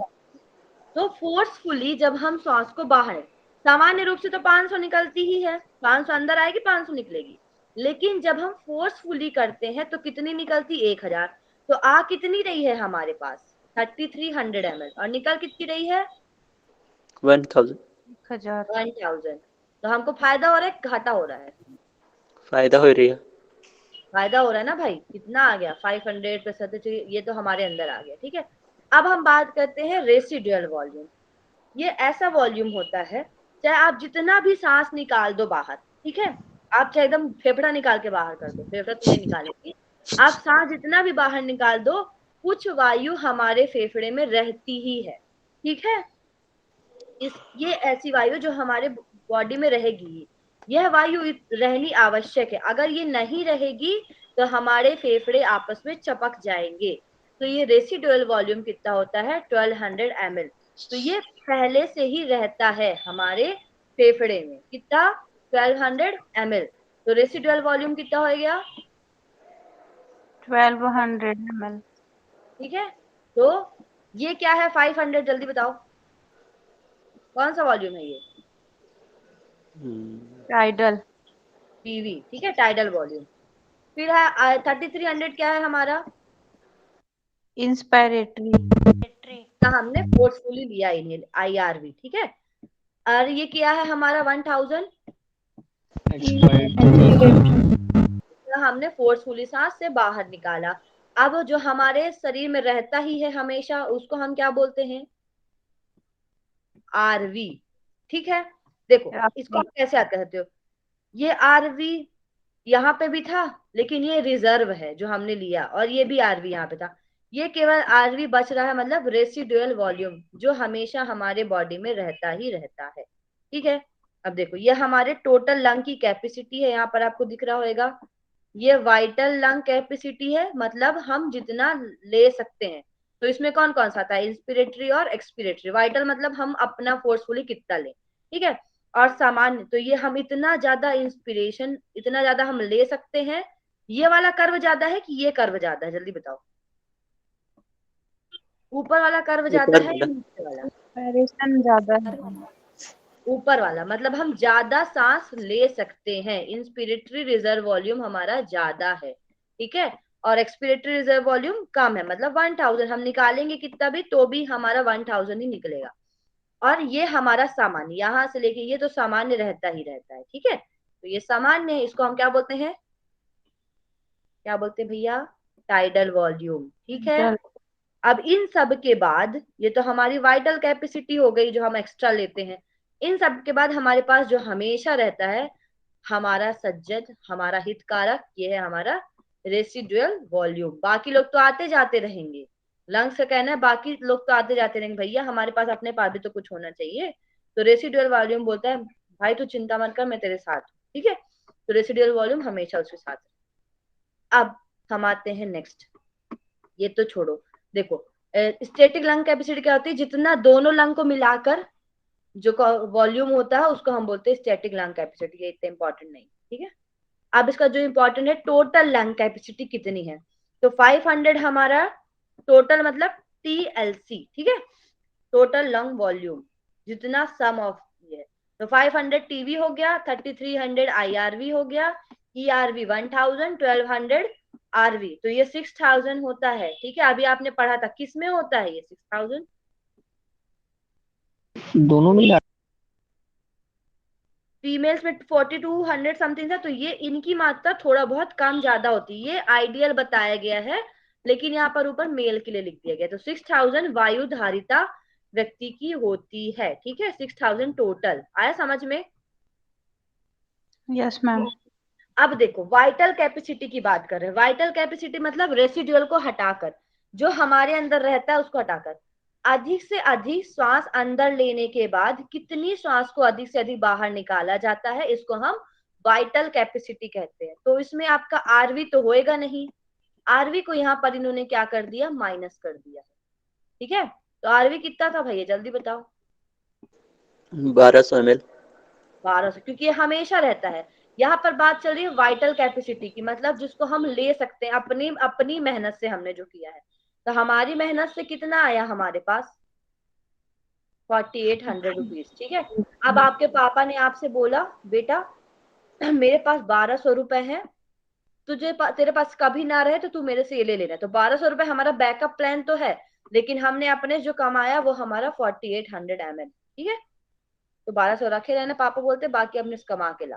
तो वो अब इंस्पिरेटरी में आपका इंस्पिरेटरी क्या होता है, TV प्लस IRV, मतलब IC जिसको हम बोलते हैं इंस्पिरेटरी कैपेसिटी। क्योंकि सामान्य रूप से हम 500 लेते ही हैं, लेकिन जब हम और ज्यादा ले लेते हैं तो वो 3300, तो दोनों मिला के 3800 ml हो गया। समझ में आया। Yes ma'am. अब फंक्शन रेसिडुअल कैपेसिटी रहने दो। अब हम आते हैं वेंटिलेशन, बहुत इंपॉर्टेंट चीज। अब देखिए अभी तक हमने क्या लगाया था, वेंटिलेटर लगाया था नहीं लगाया था, बताइए। नहीं लगे। नहीं मैम, नहीं लगा है। नहीं लगा है। हमारे पास ऑलरेडी वेंटिलेशन है, हमारा लंग अच्छे से काम कर रहा है, ठीक है। कोरोना के टाइम पे जिनकी हालत बहुत खराब थी उनको किस में ले जाया जाता था, वेंटिलेटर पर। वेंटिलेटर्स में ले जाया जाता रहा, है ना, क्योंकि भाई उनके पास सांस की कमी होगी, उनके लंग्स वर्क नहीं कर रहे अच्छे से।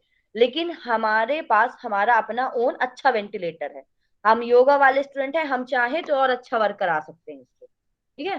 तो द वेंटिलेशन मतलब होता क्या है, तो the movement between air and environment and the lungs विया इनहेलेशन और एक्सहेलेशन, इसको हम बोलते हैं वेंटिलेशन। क्या कहते हैं, वेंटिलेशन। सामान्य रूप से हम इनहेल और एक्सहेल करते हैं इन्वायरमेंट और लंग्स के बीच में, उसको हम वेंटिलेशन कहते हैं। अब हम बात करते हैं मैकेनिकल वेंटिलेशन की इन मेडिसिन। इसमें क्या होता है, हम कुछ आर्टिफिशियल मेथड्स का यूज करते हैं टू असिस्ट ब्रीथिंग। जिनको सांस लेने में दिक्कत होती है उनके लिए हम मैकेनिकल वेंटिलेशन लगाते हैं, ठीक है। ये वेंटिलेटर यूनिट्स होती है हमारे पास, ठीक है। इसमें क्या करते हैं हम, ऑक्सीजन ये सब लेने का, ये कार्बन डाइऑक्साइड है, ठीक है, और ये ऑक्सीजन है ना। तो हमारी बॉडी से ये कार्बन डाइऑक्साइड को बाहर निकालते हैं और ऑक्सीजन को लिया जाता है अंदर। तो ये हमारा मैकेनिकल होता है, ठीक है। क्योंकि एक सामान्य व्यक्ति का लंग्स अच्छे से काम नहीं कर पाता है, उसकी कैपेसिटी अच्छी नहीं होती है, तो उसको वेंटिलेशन के द्वारा ये सब दिलाया जाता है कि भाई वो थोड़ा सरवाइव कर सके। फिर वेंटिलेशन हो, ये मशीन पाई जाती है, ठीक है, जो वेंटिलेशन का काम करती है, ठीक है, उसको हम क्या बोलते हैं, उस मशीन का नाम क्या है, वेंटिलेटर। वेंटिलेशन प्रोसेस है, ठीक है। ये क्या है, आपकी प्रक्रिया है। ये क्या है, वेंटिलेशन क्या है, प्रोसेस। ये प्रक्रिया या प्रोसेस है। और वेंटिलेटर क्या है, मशीन। मशीन है। मशीन। ठीक है। तो याद रखना, वेंटिलेटर मशीन होती है design to move breathable air into and out the lungs. ये क्या करती है, ये क्यों बनी होती है, हमारे लंग्स से CO2 को बाहर निकालने के लिए और हमारे अंदर ऑक्सीजन डालने के लिए, ठीक है। ये कुछ नॉन इन्वेसिव होते हैं। इसमें फेस मास्क होता है, हमारे नोज और माउथ के लिए लगाया जाता है। इसमें ट्यूब्स नहीं पाई जाती, जैसे यहाँ पर ट्यूब है ना, बड़ी बड़ी ट्यूब लगी है, इसमें ट्यूब्स नहीं पाई जाती, ठीक है, फेस मास्क। अब ये नेचुरल वेंटिलेटर के बारे में बताया है। नेचुरल वेंटिलेटर मतलब हमारा घर। आप जब अपना घर बनाते हैं तो ये आपके घर का दरवाजा है, यहाँ से हवा आती है या धूप आती है और ये खिड़की से जो है ये निकल जाती है। अगर ये नहीं होएगा तो हम घुट घुट के यहीं पर निपट जाएंगे, ठीक है। इसलिए वेंटिलेशन होना जरूरी है हमारे घर में। वैसे ही ये खिड़की का एग्जाम्पल दिया है, यहाँ से हवा आई और यहाँ से हवा निकल गई, ठीक है, आया समझ में। इसलिए घर में खिड़की दरवाजे होना जरूरी है। तो आपका यहाँ पर रेस्पिरेटरी सिस्टम कंप्लीट होता है। आप लोग को बहुत बहुत शुभकामनाएं। Thank you ma'am. मैडम एक मिनट। हाँ 2 हेलो। मिनट बोलिए। जी जी बोलिए बोलिए। वो जो वेंटिलेटर बोले ना, खैर वो तो समझ में आया, मेरे को बहुत कंफ्यूजन था कि वेंटिलेशन होता क्या है करके, हाँ है ना। ये बहुत अच्छा क्लियर हुआ। और दूसरा ये है कि हम योगा वाले के लिए बोले कि कुछ मेथड, कुछ योगा के टेक्निक्स हैं क्या, बताइए तो, एक दो ठो पोज उसका। बता रही हूँ, सबसे अच्छा नाड़ी शोधन प्राणायाम है, सबसे बेस्ट वेंटिलेशन बोलना चाहिए नाड़ी शोधन नाड़ी प्राणायाम। शोधन। अच्छा, नाड़ी क्यों शोधन बोल में रही अनुलोम हूँ, विलोम लिखिए, है ना। अनुलोम विलोम और नाड़ी शोधन में अंतर बताइए क्या है। मैम उसमें अनुलोम होल्ड ज्यादा रहेगा नाड़ी शोधन में। क्या क्या, उसमें होल्ड अनुलोम विलोम में। अनुलोम विलोम एक साइड भैया एक एक लेडीज और फर्स्ट, प्रियंका बताएंगी पहले। मैम उसमें इनहेल और एक्सहेल होता है, होल्ड नहीं किया जाता उसमें, किसमें, अनुलोम विलोम। हाँ, और नाड़ी शोधन में, नाड़ी शोधन में रेचक कुंभक फिर पूरक होल्ड करते हैं। हाँ हाँ वेरी गुड। चलिए, तो लोमा जी कार्य करते करते काम कर रहे हैं, अच्छी बात है, ठीक है। तो देखिए, कार्य करते करते काम कर रहे हैं। अरे मतलब कार्य करते करते पढ़ाई कर रहे हैं। नहीं, मैं पूरा समय निकालता हूँ मैडम आपके क्लास के लिए। अच्छा, अच्छी बात है ना, यही तो डेडिकेशन है, ये काम आएगा बाद में, चिंता मत करिए, ठीक है। तो देखिए, मैं आपको क्या बताई थी, नाड़ी शोधन और अनुलोम विलोम प्राणायाम में यही डिफरेंस है। अनुलोम विलोम में हम क्या करते हैं, हमेशा हम लेफ्ट साइड से ब्रीदिंग करते हैं। क्यों आप करते हैं ये भी बताइए कोई, लेफ्ट से हम क्यों स्टार्ट करते हैं, राइट से क्यों स्टार्ट नहीं करते चंद्र नाड़ी है मैम। हैं, होता है मैम, क्या होता है प्रियंका, एक आज नहीं, सक्रिय होता है मैम, ज्यादा एक्टिव होता है। देखो सक्रिय नहीं होता हमारा जो राइट नॉस्ट्रिल है। मैंने आपको बोला था सूर्य नाड़ी कहते हैं, क्या कहते हैं, सूर्य नाड़ी। सूर्य नाड़ी। अगर हम राइट से स्टार्ट करेंगे तो हमारी सारी प्रोसेस एकदम से बढ़ेगी। ब्लड प्रेशर, हमारी heart rate, everything will be increase only. और उसके वजह से क्या होएगा, हेल्थ पे साइड इफेक्ट्स होंगे। इसीलिए हम जब भी नाड़ी शोधन प्राणायाम करें, नाड़ी शोधन मतलब क्या होता है, कोई भी प्राणायाम करने के पहले, चाहे आपका भ्रामरी हो, भस्त्रिका हो, अनुलोम विलोम हो, सूर्य भेदी चंद्र, सबके पहले नाड़ी शोधन करते हैं। क्यों? क्योंकि ये दोनों नाड़ियों के बीच में बैलेंस बनाने का काम करता है, ठीक है। और ये हमारे जितने भी रोग हैं उनको दूर करने का पहले काम करता है, हमारे जितने वेसल्स हैं, जो चीज ब्लॉकेज है उसको दूर करने का काम करता है, ठीक है। ब्लॉकेज दूर होंगी तभी तो आप प्राणायाम कर पाओगे। हमारी बॉडी में पेन क्यों होते हैं बताइए? प्राण जब ब्लॉकेज होते हैं, प्राणों का blockage, that is a air blockage हम कहते हैं। गैस्ट्रिक प्रॉब्लम किसी को होती है तो एकदम कमर में दर्द होने लग जाता है, या चेस्ट में पेन होता है, that is a blockage of air. क्या है? एयर ब्लॉकेज है ना। हम उसको हटाएंगे कैसे? तो नाड़ी शोधन प्राणायाम जो हम करते हैं, हमारी बॉडी के दोनों साइड की नाड़ी एक्टिवेट होती है, लेकिन हम लेफ्ट से स्टार्ट करते हैं, क्योंकि लेफ्ट साइड जो होता है वो हमारा नॉर्मलाइजिंग सूदनिंग साइड है ना। तो हम पहले सूदनिंग करते हैं अपनी बॉडी को, फिर होल्ड करते हैं नाड़ी शोधन पे। इस होल्डिंग के टाइम पे हम देखते हैं हमारी कैपेसिटी कितनी, किसी किसी लोग को प्रॉब्लम होती है। फिर उसके बाद हम एक्सेल करते हैं राइट से, ठीक है। फिर राइट से, जब हम राइट से एक्सेल कर दिए तो राइट क्या हुआ, थोड़ा सा यहाँ पर क्लियर हो गया, ये वाला हमारा नेजल पैसेज क्लियर हो गया। अब हम राइट से जब सांस लेंगे, इनहेल करोगे आप, तो आपकी जो अभी ठंडा था पार्ट, अब वो एक्टिवेट होएगा। अब हम एक्टिवेट करेंगे सारी चीजों को। फिर हम एक्सेल करते हैं लेफ्ट नोज से, समझ गया होल्डिंग का। अब देखो, इसमें भी आपको एक रेशियो मेंटेन करना पड़ता है। जो स्टार्टिंग में करते हैं उनको 1-1-1 का रेशियो मेंटेन करना चाहिए, 1-2 का, फिर 1-2-4-8 का, ऐसे करके आपको रेशियो मेंटेन करना चाहिए कि हम जितना इनहेल करें उससे दुगना होल्ड करें और उससे दुगना हम एक्सेल करें, ठीक है। ये बाद का है, लेकिन शुरू में जो प्रैक्टिशनर है वो 1-1-1 का रेशियो रखे। अगर आप 5 बार काउंटिंग में इनहेल कर रहे हो तो 5 बार होल्ड करो और 5 बार में छोड़ो, फिर बाह कुंभक यहाँ पर, ठीक है। फिर उसके बाद लो, फिर रोको, फिर छोड़ो। आया समझ में नाड़ी शोधन प्राणायाम का? नाड़ी शोधन प्राणायाम सबसे बेस्ट माना जाता है, ठीक है। इसलिए ये तो नॉर्मल हो गया अनुलोम विलोम का। एक नाड़ी शोधन प्राणायाम पंडित श्री राम शर्माचार्य जी के द्वारा बताया गया है। वो वाला नाड़ी शोधन प्राणायाम किसको पता है बताइए? तो मैंने नॉर्मल बता दिया, पता है किसी को? आप वही बता दो। नहीं, मैं नॉर्मल बता रही हूँ जो अनुलोम विलोम टाइप है। अब मैं आपको बताती हूँ जो पंडित श्री राम शर्माचार्य जी द्वारा बताया गया, देव संस्कृत विश्वविद्यालय में करा जाता है। उसमें आप इनहेल एक्सेल करोगे पहले, केवल केवल लेफ्ट नॉस्ट्रिल से, मतलब आपके लेफ्ट नोज, ठीक है।